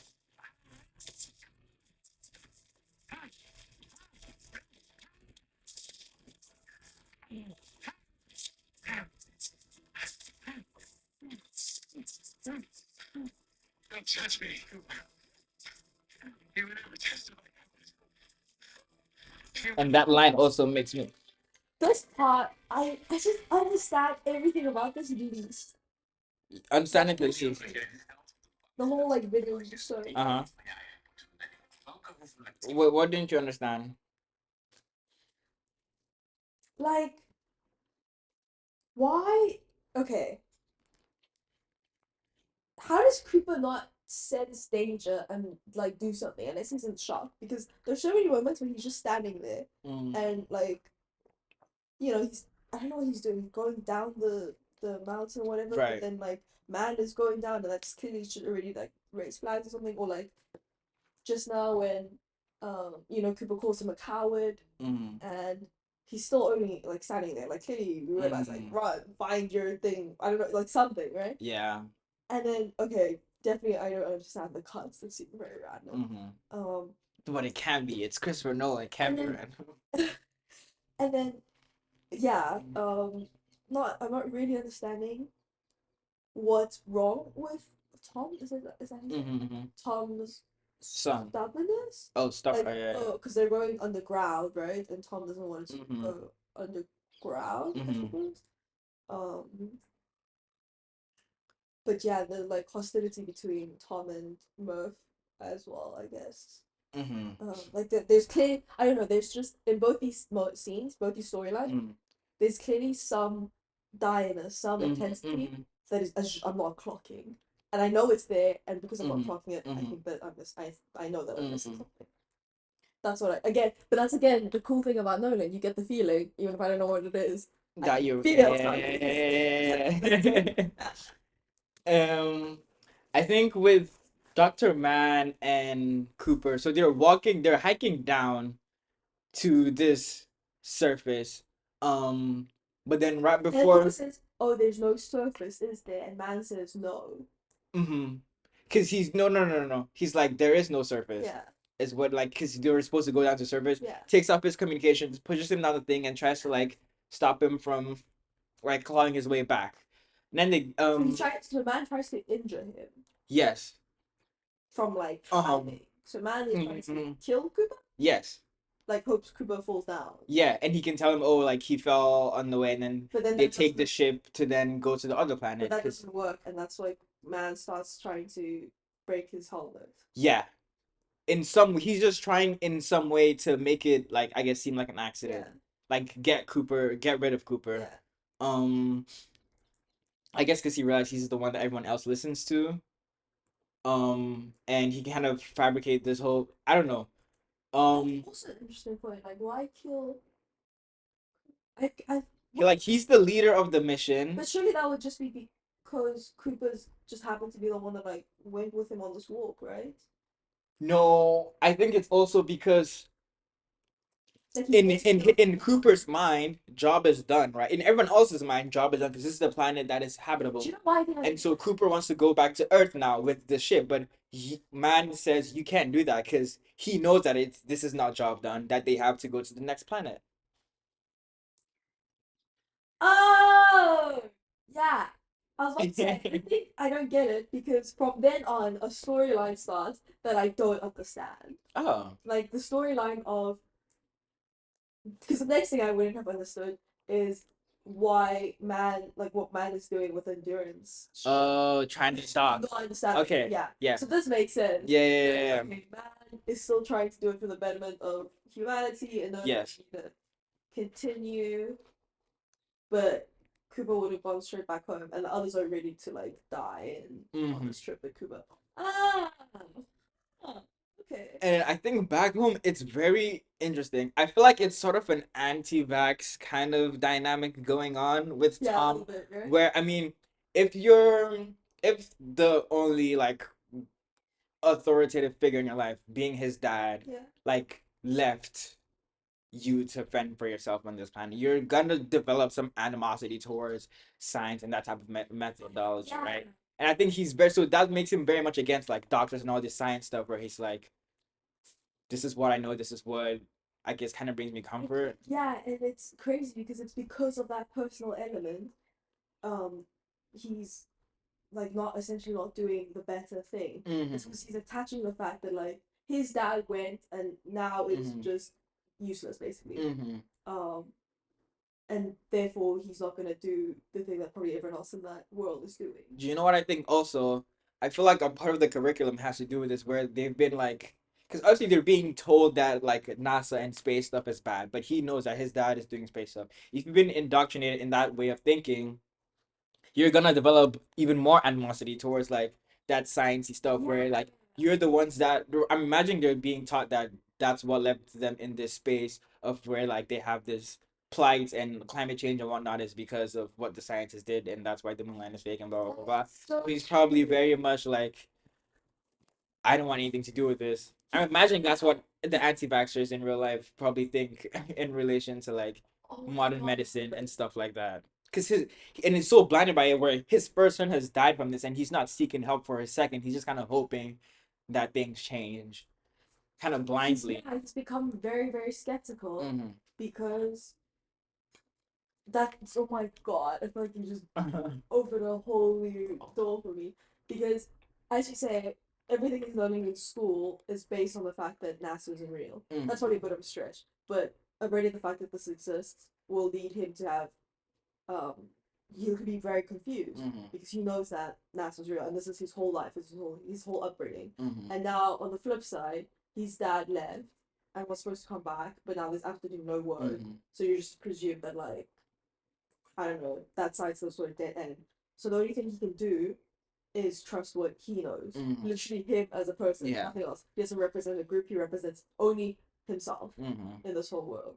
So it's also probably why his wife doesn't have this, Mm-hmm.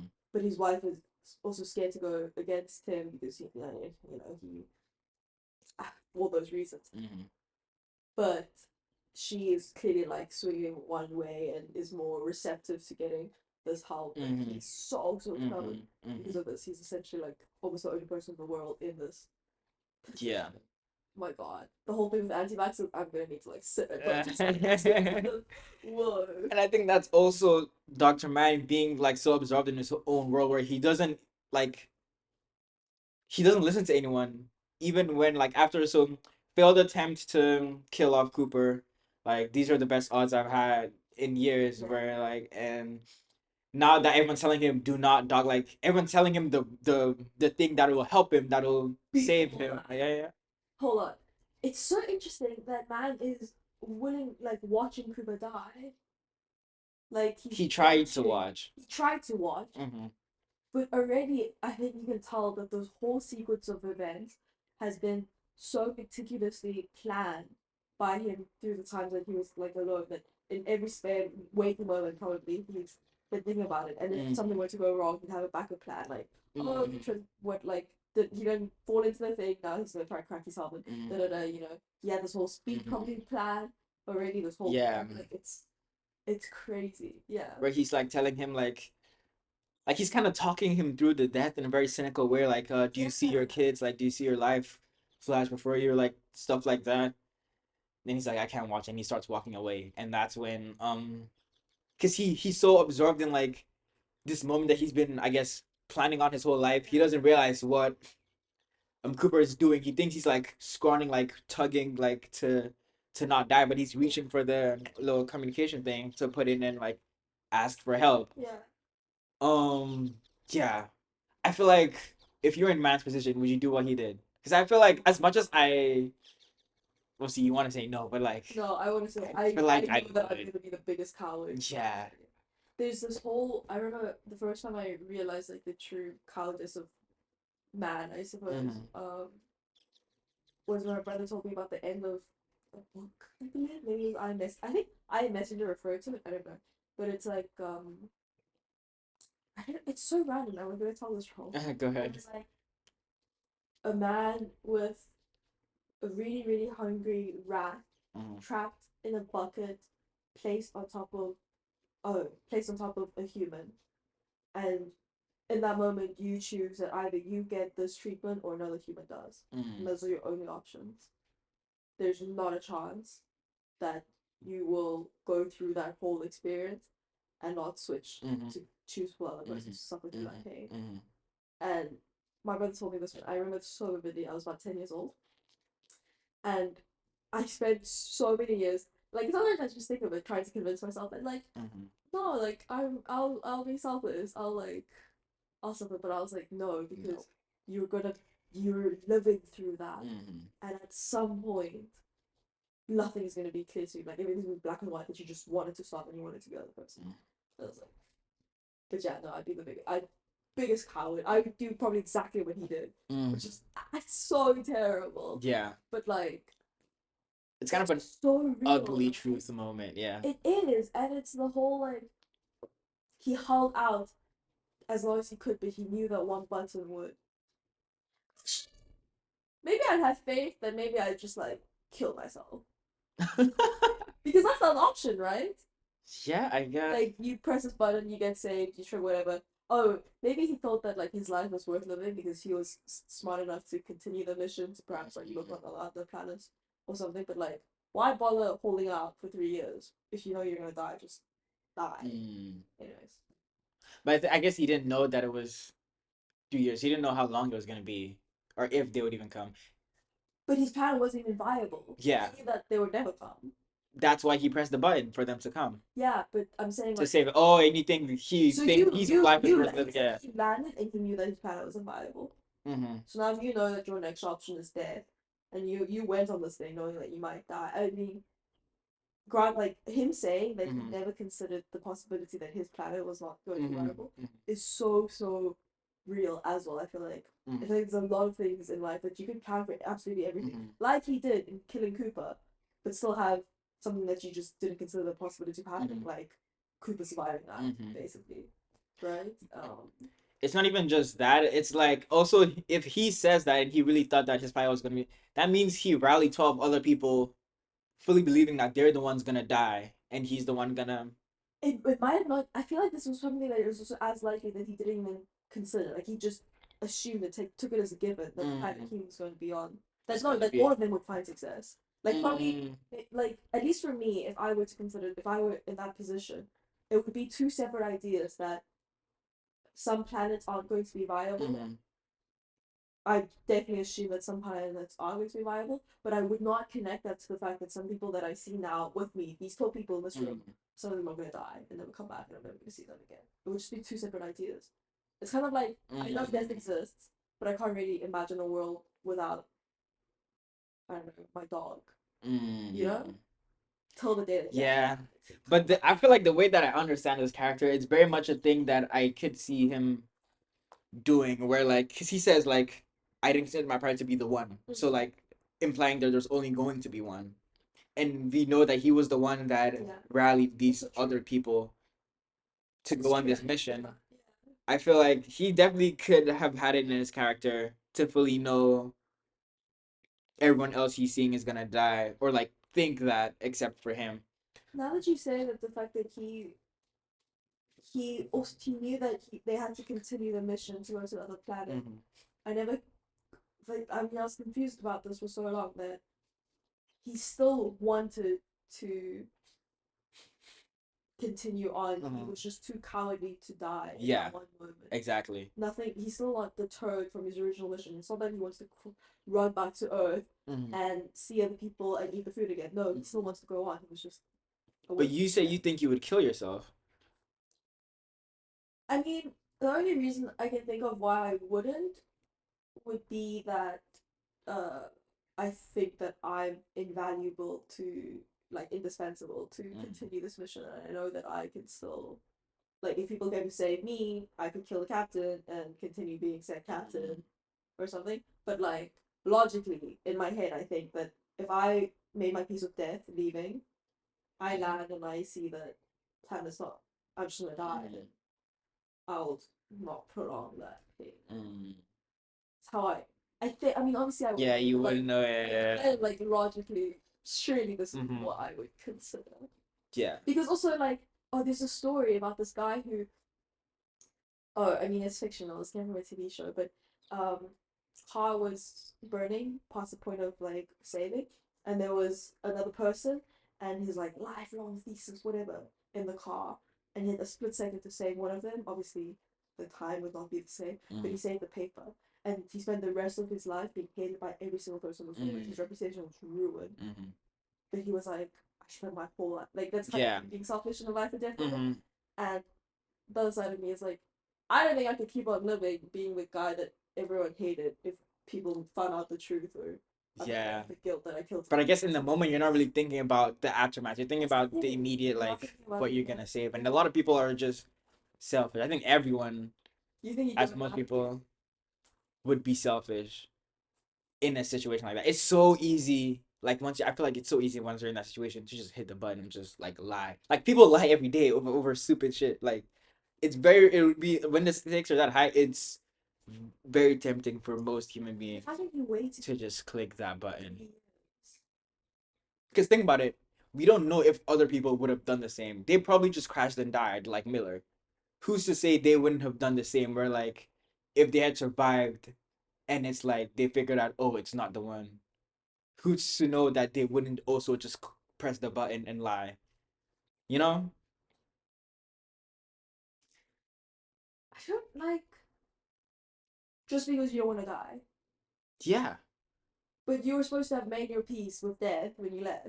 I mean, people would say like it's hard. Like, and also it's again, it's one thing to say, but then when you're in that situation, it's like you thought you were ready, but then you start thinking about a lot of things. You're alone. But You're like yeah, okay. millions of miles from Earth. The People one thing that I you would say know. is that I don't think I would wait up to 3 years Mm. because it's kind of like either I press the button or I die. So if I don't kill myself as how I think I would, Mm. I'd probably press the button like the next day. I wouldn't. I don't think I'd spend 3 years negotiating with myself. Like, should I press the button? Should I not? Should I press the button? I don't know. 3 years. 3 years is a really long time. 3 years is a really long time. And obviously, healers, you don't know that it's 3 years once you get there. No, I mean, but it's kind of like poop or get off the toilet, you know? Mm. Why agonize over 3 years of office? Why agonize over an indefinite amount of time for whether you're gonna be a coward Because I instead feel of like just dying? it's like between your life and potentially humanity, or I guess like wanting to live. I think it Day depends on being your will to live. 120 hours. Huh? 3 years of each day being 124 Yeah, hours. that is a very long time. Oh, but he like fake sleep, so not fake sleep, but he Like he goes into quiet sleeps. Yeah, sleep so in maybe like between moments, and then he said the last time he didn't set a waking date. So I and probably that time pressed the button yeah, and he had made because he was like screw everything. he hadn't even pressed it. He had configured the thing to keep sending data because it said that his thing kept sending data. Yeah, and I think that's okay. But that like screw everything mentality, that I understand. Like I imagine before you went to sleep, Mm. you set it all up and just like Yeah, yeah.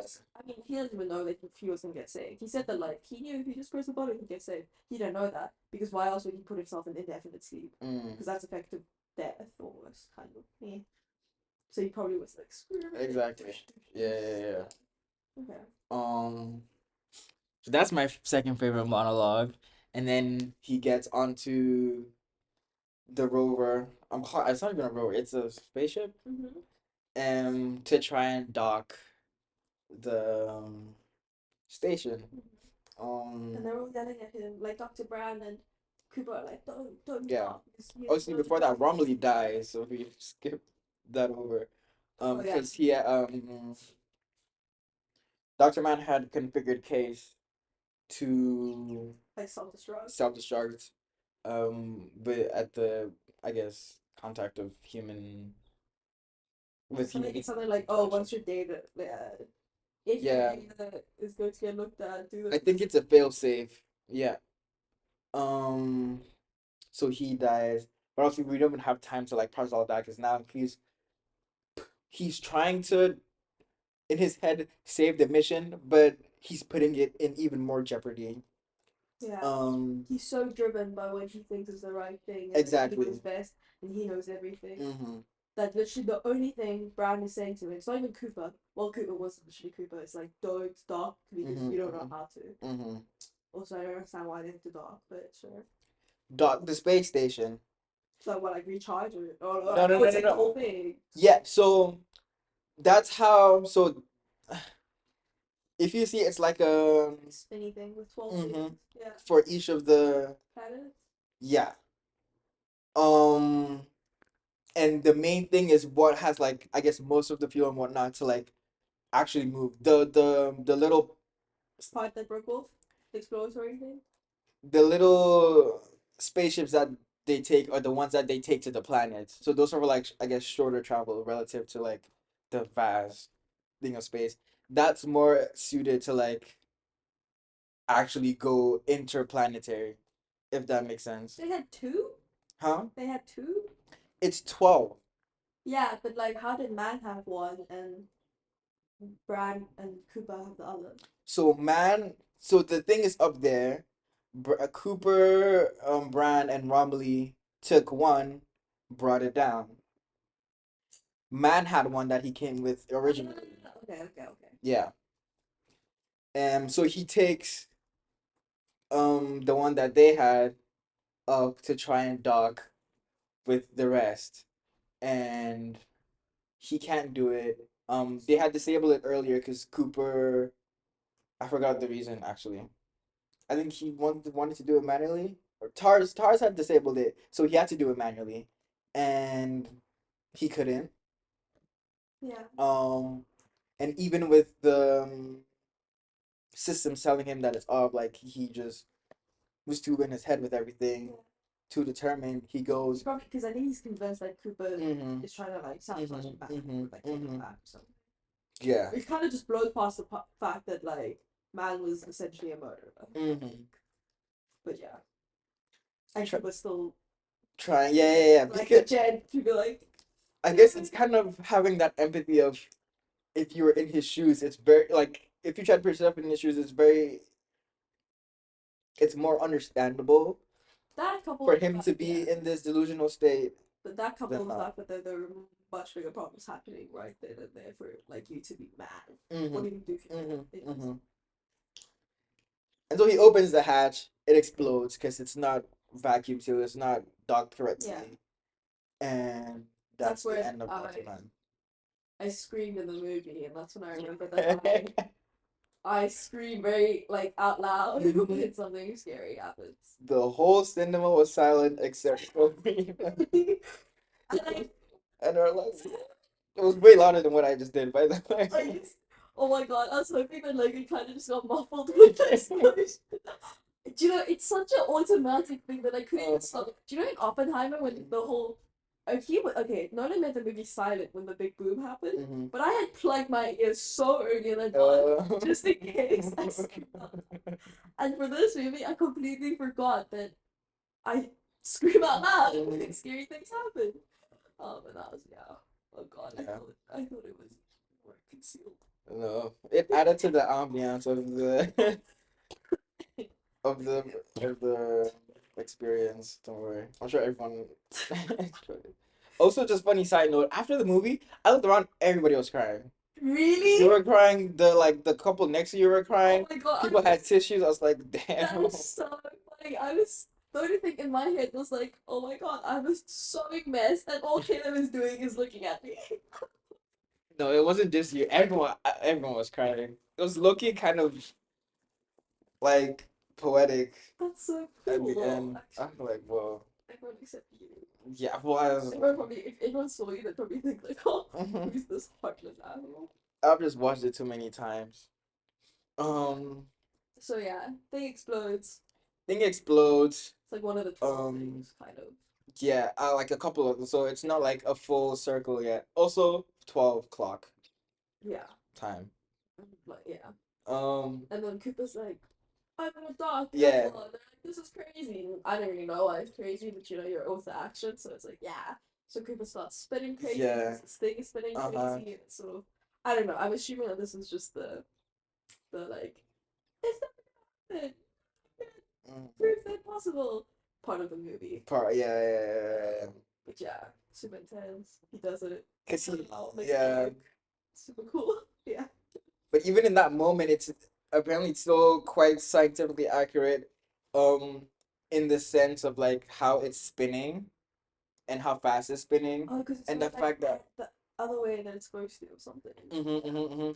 and the fact that he has to match that, and obviously that's a lot of G's on a human body. So Dr. Brand passes out, but then Cooper tilts his head in the other way to kind of counter that a little to kind of barely stay conscious and focus on the task at hand, which I thought was well. That must also be sort of like survival instinct because you see those videos of like Formula One drivers keeping their neck up and it's not possible. Obviously, he's the only person also who's flown for NASA that's still like able to write. Everyone else is a scientist, so they're all like theoretical, and they've only done it in the simulation basically. And he's the one experienced it in real life. So I guess again that instinct's like kicking in, and he was able to do like some It's like, Top Gun yeah, shit. it's like Yeah. do or die, you know? Yeah. Right? It's like this is impossible. It's like it's this or nothing. So very, yeah, very intense. And then he does it. The first two times I watched it, I don't understand why he needed to do it. Now I understand why he needed to do it. But then they get on, and then it's like there's obvious damage to this thing, and now I don't know what they're doing. They're like floating around, and they have to do something. I don't understand. So they've stabilized now. They're trying to like assess what they can do because obviously you just found out the the plan that he had made and banking on this one planet failed, and so that leaves one left. Obviously, you don't have enough fuel, so you have to shed some load, and that's kind of what Doctor Man and Cooper agree on, right? We're just gonna Dr. Brown, yeah. Doctor Brand, Yeah. yeah. Doctor Brand and Cooper agree on, and they have this thing where okay, Tars is gonna go into the hole with one of the pods, um, out of hope of like getting a glimpse and transmitting the data. Um, Wait, we missed they the can. big part. What's the weird part? Through all of this, it comes out that the equation. Oh, on Earth, yeah. That's a huge one. Um, Basically, while when they were like doing stuff with Doctor Mansell before the whole sabotage was realized, Professor Brand on Earth dies, and on his deathbed confesses to Murph that like he solved the equation a really long time, like before they went on this mission, and that it was all a lie. But again, the whole thing of feeling comes out because it's kind of just come out that like it's all a lie. You kind of just feel the scenes. I definitely don't really follow what's going on. And then Murph immediately records a video for Dr. Brand in space now to see, and Murph's like, I'm very sorry to say that like your dad has died, and then it cuts to like her saying like, did you know? Did you know it was all a lie? And Cooper and Dr. Brand sort of were hearing this for the first time, realizing Dr. Brand's immediate reaction is to turn to Cooper and be like, no, I didn't know, because Murph has that whole emotional line of like, did my dad leave me here to die? And then Dr. Man is like, oh yeah, I even knew this like when I left that they figured it out. And then apparently, so I understood this today that what they need is the data from inside the black hole. But their plan was to never go into the black hole. But then Professor Brand knew that unless we went into the black hole, we'd never survive. Or Plan A would never work. yeah. So so Plan B was the plan they're going with all along. But obviously he couldn't tell that to Cooper because he needed him to go, and he wouldn't do it. He wouldn't abandon his daughter to save the rest of humanity. No one's that selfless. Even if they send Robot into black hole to get data, Robot isn't able. Obviously they didn't. Yeah, exactly. Okay. Okay, makes more sense now. Yeah, yeah, yeah. Um, but yeah, they're trying to plan now what to do because they don't have that much fuel. Exactly. So what do they plan? So the plan is now, yeah, to send TARS, like just kind of like a shot in Hail Mary shot in the dark. Send TARS, load a lot of the weight off of the thing, so then you don't need as much fuel because you're not moving as much weight to Edmund's planet. So moving the whole space station still. Um, but they're taking out a lot of the stuff. to get to Edmund's planet. And hopefully that's the Also, one. explain the thing when they like shoot off and like Mm-hmm, he mm-hmm, only shoots mm-hmm. off. Yeah, and so last minute we find out that Cooper's also shooting off because that there was more weight needed to be removed to be able to get there, and that's his goodbye to Brand. And obviously they've been at this kind of butting heads throughout the mission, but it's like a moment of like I guess true humanity where he sacrifices himself for Brand to be able to go and potentially see her loved one. Because the other option would be that together they travel back to Earth. I don't even think they had fuel for that. I think that was like the thing. No, that was the what. Oh yeah, I mean there's something about like lies in there. Like, Mm-hmm. yeah. Oh, so the only option was for one of them to get to Wolf's planet Mm-hmm. and just fingers crossed and do the whole set of time Yeah, crisis yeah, and yeah, get someone else to. yeah. Mm-hmm. Okay. For us already at that point, it's like, yeah, no one's making it back to Earth. Yeah. Crazy. And it's kind of on a split decision they make that decision, which I think is very selfless. But I guess like when you're in the heat of things, like it's kind of like do or it's either that or nothing. So I guess you kind of have to do something, right? I guess it's. I mean, it's really contrasting the cowardice of man to the selflessness of Cooper. Like these two Mm-hmm. characters, because I think this already proves that if Cooper had been in man's Mm-hmm. position, Cooper wouldn't have done what man did. I think in part it's also like I guess highlighting again like this recurring theme of the power of love and how that transcends space and time where because he has this love for his daughter he's like doing this Hail Mary to be able to like maybe get the data that is needed to make plan A still viable, right? Um But and that's why like potentially Dr. Brown could do that from. uh-huh, uh-huh, uh-huh. Okay. Um and obviously Dr. Brown is willing to go there because she has that like she has a loved one that she is hoping to see or even if not see get some closure for from seeing or from not seeing but still being there. um and so that's what they do. He enters the black hole So and it's like a hole. he is one of the things of shedding off weight Yeah, because why? because otherwise it would have the thing would have been too heavy and not enough fuel to get some No, but he only he leaves after he sends Brand off. no, no, no, okay, so they're on this thing. Yeah, Tar shoots off yeah. and then he shoots off as well. No. He didn't send Brand off. Okay, okay. He's the one that gets shot off And he into the black hole. so he goes with Tars. Yes, Why does he? Is he just like sucked in, or like why does he go there with Tars? because to shed the weight, It's like killing yourself, no? basically. So yeah, to shed off the weight, but why does he have to go into the black hole? Like when he just It's not him like he's not going willingly. So no, I they know. Why doesn't he just shed off and just float in space? Like why? no because they were so remember because once Oh, they were close to the they were black so hole. close But it was sucking them right. in and they needed to shed off weight to then propel themselves well the rest of the ship forward towards Edmund Wolf's planet. Does that make sense? Mhm. Yeah. Okay, so now he's in the black hole and he's trying to contact Todd. It's not working. Um, yeah, but I that can just assume it's signal issue. huh? Yeah. Yeah, signal issues in a black hole. Yeah. Well, Because you kind of it's all set up that nothing ever escapes the black hole. and everything Um, sheds off him basically because now he's just floating. yeah. So this whole part, I feel like you just this is like the true sci-fi part where it's like because no one has ever seen into a black hole, no one knows what happened. Yeah. That's where like the true creativity of the film comes in, and Nolan does his whole time It's nonsense. also potentially like plan. It's plan A because well, it's not really plan A, but because the equation was solved, it didn't matter because you needed to see into the black hole, Mm-hmm. and now they're effectively seeing into the black hole. Yes. And It's so the kind data of that they like see, yeah. the data they see can then be transmitted. Well, it ends up being transmitted in Morse code into Murphy's watch, and that helps her solve the equation. And then when that happens, the whole tesseract collapses, and then we find Murphy, not Murphy, Cooper at Cooper's space. Cooper Station, and they're orbiting Saturn, and we find out that Plan A worked, that everything worked.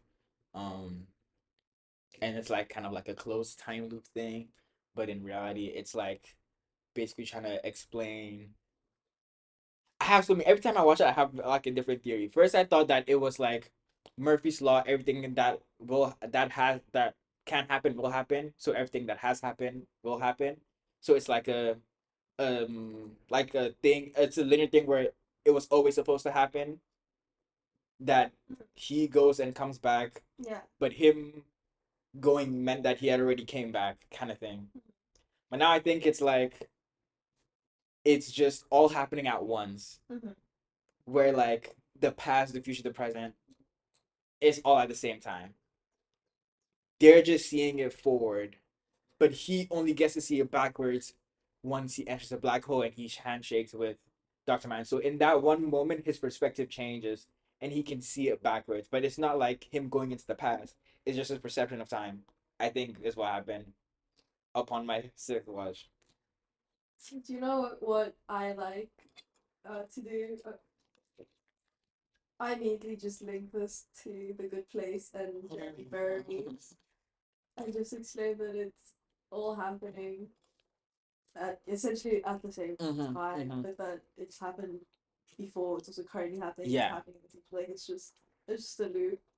I like thinking of time in Jeremy Burroughs.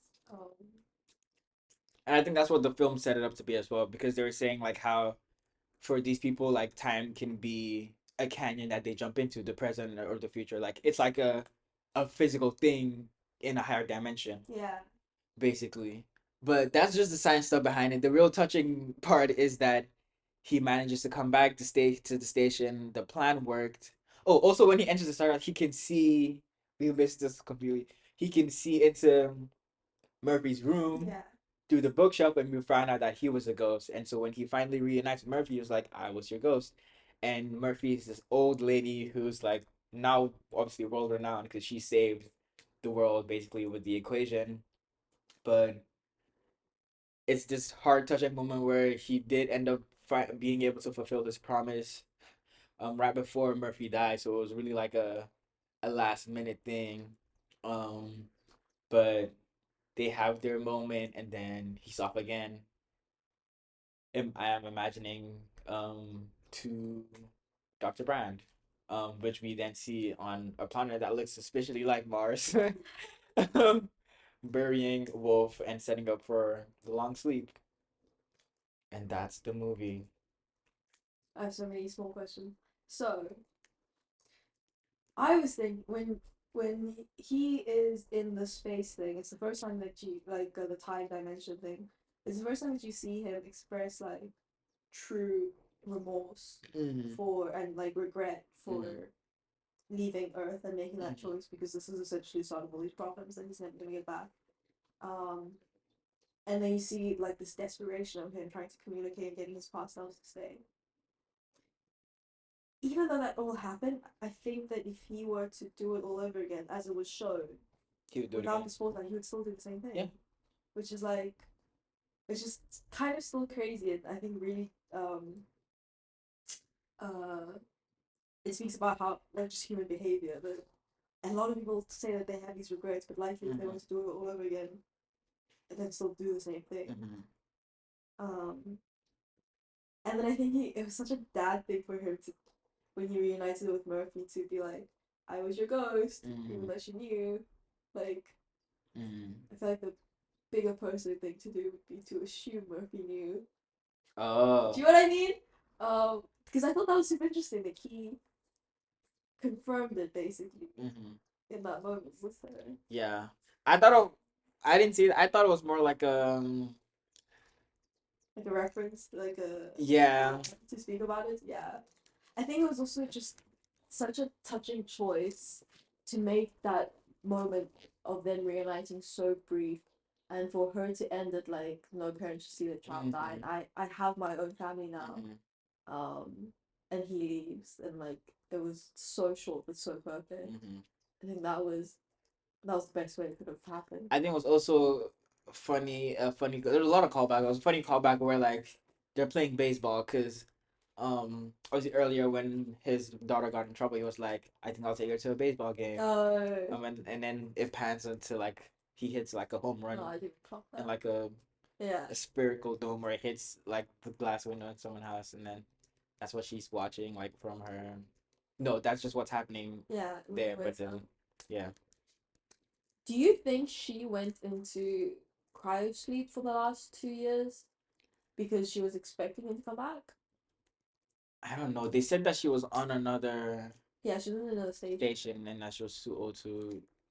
I honestly don't know. Because why else at that age would you put yourself in cryo sleep and then choose to die? Like when she met you. Was she in choir? Is this? Yeah, Oh, they were like she'd been in cryo sleep for the past 2 years, and like when she heard that he was back, they that woke her she up or something immediately like that.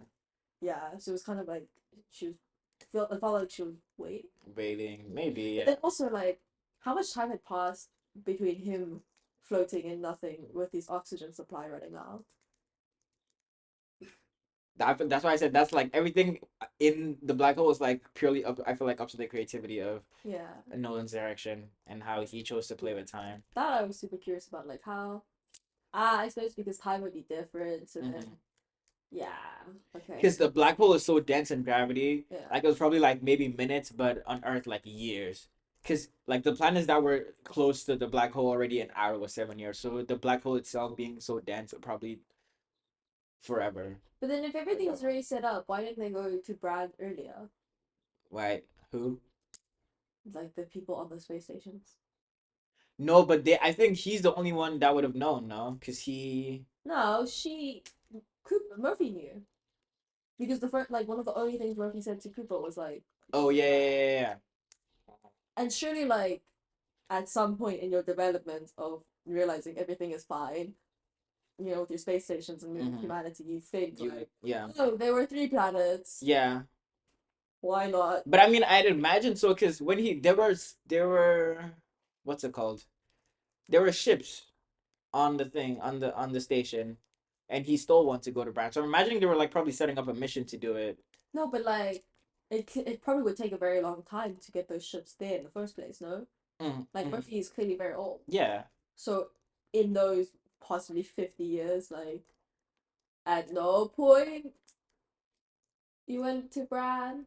No, because the equation was to get everyone else off of the planet. Yeah, and everyone else was clearly already. It was clearly done already. So Yeah. no point in. So they're moving to the new place. That's why they're on Saturn, because that's where the wormhole is. That will take them to the new galaxy where Oh, you think the that they were planets were. like? You think that they were moved like They were this is moving their towards it, yeah, control? because they were not. They couldn't have They're just not lived living on the planet. They're living on the space stations. because they're moving there. No, that's the whole point. Was that they'd spend life in the space station and not on the planet, right? Then That was how what would I understood. no That's why I thought it was so weird. no? Because I think The the space station was just for the move. yeah to Then move why to the build up planet. houses and stuff? Human beings. Why? No, that makes no sense. Just be in like the cryo sleep thing. Why would See, so then? I think that okay, in the retrospective, it almost seemed like logically I understand and I agree with the fact that like they're just moving to a new planet and it's just Mhm, yeah, you had life here, you can go set up life there. mhm, But then somewhere throughout the movie it gave me well not through the movie, through the analysis of the movie and the mhm. video after, it gave me the impression that like because plan A was to put everyone on space stations and keep living on the space stations. No, it was Plan A was to put everyone in space stations so we could transport them to the planets that we found. That's why they went to the places to the planets because they were trying to see if they were habitable by people. So then they would move humanity there. Obviously, we end up finding that Plan B was true Plan A, where it would just be like frozen eggs and stuff that would then be bred into colonies of new humans. Okay, that's still yeah. But now that they have the equation and they can figure out a way to get people off of the planet, Yeah, that's what they did. I mean logically that makes the most sense, and then they were all just on the way there, and Hmm. Cooper stole the ship to be the first one there, basically not well, effectively the first one there to Yeah. like see Bran Hmm. and all of that. I don't know how old Brand would be if she would be alive. I want to know more about like the whole time thing and Yeah. It's kind of crazy. Yeah. And oh, is that why when Cooper was sitting on the deck, they were like, oh, he doesn't like how they tried to make it how it they tried to like Mm-hmm, simulate mm-hmm, film. mm-hmm. Hmm. Like, I feel like humans are very comfort loving people. So like, if you just say like, "Oh, this is like a spaceship taken, take it or leave it. This is how it's gonna be," like, not a lot of people are gonna be on board. You have to like make it comfortable. Like if ChatGPT was a command line tool, no one would use it, kind of thing. Yeah. That was such a random But no, it's a switch, very but like, yeah, it has to be some sort of familiar. the one other part that I think I still have a question on is like when Murphy hugged Tom and Tom was like super stony. Oh, like at the end there. So Murphy was setting Tom's farm alight so that Hmm. Tom would be forced to go underground. Yeah. Tom and family would be Uh forced huh. to go Uh underground. huh. And then Murphy had the whole Eureka moment and ran out to hug Tom, but Tom was super stony. Was that just because his farm was set alight? Because, yeah. And that only still kind of lingered in my head just because it seemed like kind of unfinished, right? That they're Hmm. whole family. But then I'm assuming, yeah, wow, they never brought Tom up again in I the think film. he. I imagine that he He died. died on Earth. I think his family probably. Um. Yeah. Yeah. That's like my one of the main things because it's very much Murph and Cooper, but Yeah. Tom is. I mean, I guess it's kind of realistic in father son dynamics where it's like very much just like what's understood doesn't need to be said. So there's not a lot of much of saying or expressing things. You just kind of like go off of the assumption. And even like with guy to guy relationships, like friendships and whatnot, like it's not as like expressive as it maybe sometimes should, where it's mainly just kind of Hmm. just assume that it is a certain way and don't think otherwise until prompted to. Or, Whereas with yeah, and if not prompted, then it's just that way yeah, for the rest of the time. uh-huh. I mean, that, or you could paint yourself a pretty narrative and say that, for all you know, they had a very deep relationship, but this movie Mm, was just about the other side of Cooper or something, yeah. mm, The one critique I did hear was how Nolan doesn't like develop the characters more, but mm-hmm, I think that this again a silly critique because mm-hmm, you don't need to have everything in every movie. mm-hmm. This was more about like the storyline. But yeah, my favorite one of my Also favorite books. because there wasn't that much development, right? Because if you look at it from Cooper's perspective, it's not a lot of time that has passed. Yeah, exactly. He There's only there's not that much character development that can happen. yeah. Obviously, we're seeing it mainly from Cooper's perspective, so we're not gonna know kind of the tweaks and changes in Murphy's personality outside of what we hear from the logs, where like, Yeah. oh, she stole a car. Okay, she's in this more phase of her life, or stuff like that. We wouldn't know how much he develops as a character. But yeah, you were saying? Oh, it's such a throwaway thing. One of my favorite parts of the movie was when how they played off him realizing that the station was named after his daughter and not his mom. Uh, I thought that was really funny. yeah. Um, the one so I've been watching a lot of BoJack Horseman episode analysis Ooh. retrospectives. Have you Oh, finished BoJack Horseman? oh my god, so many times, and Oh, I this week I rewatched it twice, I'm not done yet. and I rewatched Yeah. so many retrospectives, and that show is incredible. Oh my, well, I'm a bit Yeah. biased now. But the one thing I brought up was how I think some things are shot or meant to be shot, or at least could be interpreted as coming from the main character's perspective, Hmm. and it might not be true to reality. And I like that idea that this could have all just been from Cooper's perspective, and some things may have been exaggerated. Like Hmm. maybe if we're looking at it through Cooper's perspective, maybe Dr. Brand isn't necessarily as stubborn as how she's portrayed, but Mm, it's just that mm, again in his eyes in that moment, yeah. that was the worst thing she could have possibly done in the world. And maybe through that, the characters are less developed because, Mm, well, one, it's already assumed that, he wouldn't show all of that because he already knows all of that. mm, But two, it could also just be interpreted as like, oh, this is a given in his life. He's not gonna like bring it all back again. At these moments when he thinks he's gonna die or something, he's probably already accepted it and lived with the fact that yeah. his wife is dead. He's close with his family, all of Mm-hmm. these things. Mm-hmm. But this is a little bit like this is definitely probably not the case of the actual thing, and we're just adding meaning to Yeah, it, yeah, yeah, yeah. I feel like which is also brought that's up in yeah, BoJack that's the Horseman. point of Yeah, what'd you say? It's also what? it was also brought up in BoJack Horseman. Uh, We should maybe we really can do finish. a BoJack We Horseman. should. The thing is, my thing with BoJack Horseman, I get it, but I'm like a little bit stubborn in allowing myself to acknowledge what it is. Firstly, because of the person that recommended it to me, Oh and my god, also, we literally covered this. secondly, because Anti-vaxxer mites. I feel like I don't know. Part of me is like, there's no way it's not they're doing it elaborate. It's just a cartoon. I Right? literally had the exact same thoughts and feelings when I first watched it, and I still like forced myself to power through and watch it after I couldn't finish it the first time around, and I tried again. And this is me like, God, like 4 or 5 years later after having watched the whole series, just happened to coming across these videos on YouTube, Mm, and the only reason I started watching the retrospectives is because I realized that one, there's just so many, and two, they're about an hour to an mm, hour and a half long per character. mm.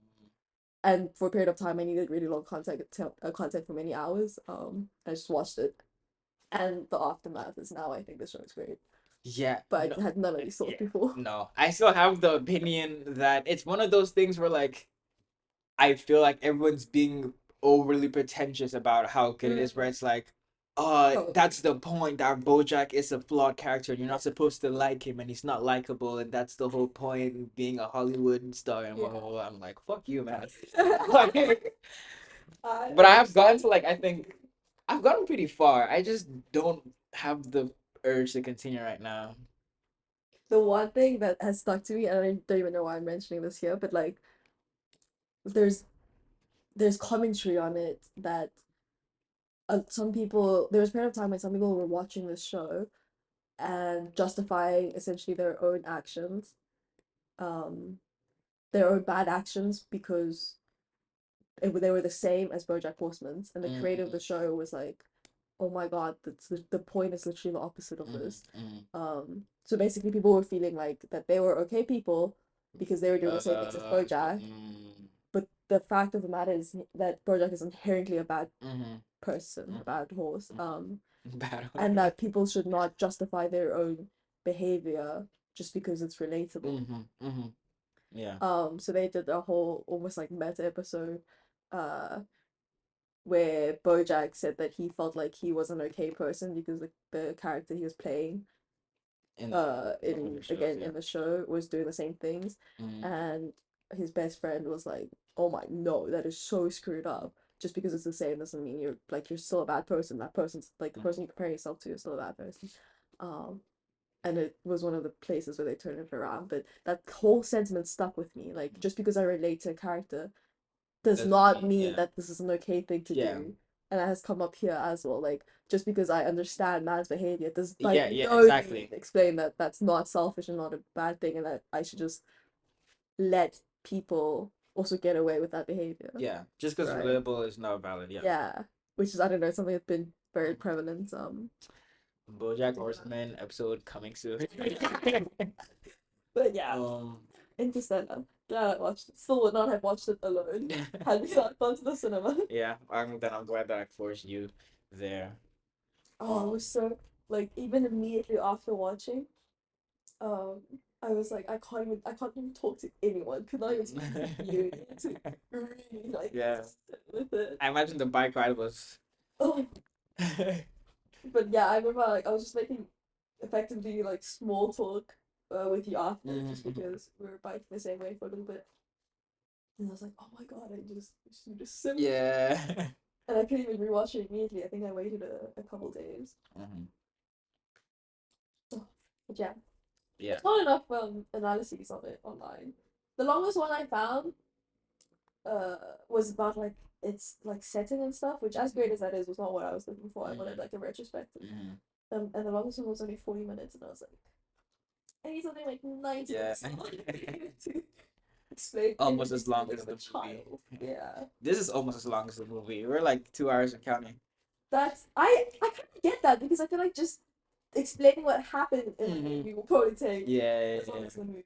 yeah, Maybe we should break this up into part one and two. yeah, yeah. Yeah, I have to do that. Any final Um, thoughts? What was it like hearing my side of things? I mean, it was very Predictable. interesting, but also like, You went through all of this already? yeah, so like I'm kind of like remembering like, oh, how I felt when I first watched it, and like having to watch it again to like answer some of the questions that I had before and stuff like that. I just say I feel like every time I watch it, there definitely is something new that I pick up on or that like I latch onto or like try to figure out. Um, That's crazy. After all those watches. yeah, and I mean I tried my best not to like watch videos that break it down because I feel like there's a lot more satisfaction in like Figuring out your figuring own. out on my own. And when normally I wouldn't care because I'm not really the type to rewatch movies. But this is my like I've watched it 6 times now. It's very much like become a comfort movie for me. Mm-hmm. So like every time I watch it, I'm like, like I get that rush of emotions at all the parts and stuff like that. My favorite scene definitely is either the Dr. Man monologue, That's where crazy. he's fighting with Cooper. Cooper on the ice planet, or yeah, the other one, Dr. Brand's monologue about going to Edmund's planet. But just even like this cool side shots of like the the space shuttle, Mm. or even when they're on Earth of the car. Mm. I those subtleties like for me Very what good. make brings the movie together. I think also just the way like Nolan played with scale throughout the whole movie was Mm-hmm. really incredible. Like them being on the farm and you don't really see anyone else. Mm. And then, obviously them being in space and seeing them walk across the planet. Matt Damon is a character that is very easy has a face that's very easy to hate, but you put him in the antagonist. Yeah. I am nowhere near I don't know, advanced enough, I suppose, to have niche favorite parts. Mm. But I'm very much at that phase where I will only replay the super emotional parts that I cried to as Yeah, like a yeah, yeah, comfort scene to yeah. watch and just relive that little moment all over again. Mm-hmm. For me, it became like kind of like a movie that serves as like whenever I need like to like forget about stuff, I just watch it. It's kind of it's that's why it's my number one, and I think followed by that is La La Land because they both have that same. Obviously, they're very different movies, Yeah. but they have that similar effect of like I can watch and like in watching it, I'm just immersed into the world, and I feel like everything there is like all good, you know. Yeah. But yeah, Those are good things to have. We could do La La Land. I think you'll be no, very triggered by I what don't I want to have do to La say. La Land. Oh, you don't like La La Land? I just maybe it's because maybe La La Land was what people did to me, what you might have thought and people did for Interstellar to me. So that was a very confusing sentence. So Just do it again. a lot of people had hyped up La La Land, especially my brother. My brother like pushed me to watch it, and every movie person I knew had also like told me about it and had the whole "you've never seen La La Land" and also Uh, it's like it's so amazing. So I think I went into it being a little bit hostile towards it already, and then I watched it and then I was like, oh yeah, this movie's amazing, but um I Mm. guess maybe I thought because I thought I was better than people. I don't know, but that and that's not the attitude one should one should Hmm. have when one watches that movie. Yeah, And if yeah, I had that yeah. for Interstellar, would have absolutely ruined Interstellar for Hmm. me. Hmm. Um, so yeah, don't ruin no sorry, don't ruin movies for people. Yeah. Always, yeah, always go into a movie absolutely blind with no expectation. I think it's the I started best doing thing that you can a do for yourself. couple years ago, and I haven't looked back. I don't watch trailers. I don't watch nothing. Caleb was so happy when you found out I literally knew nothing about Yeah. Interstellar.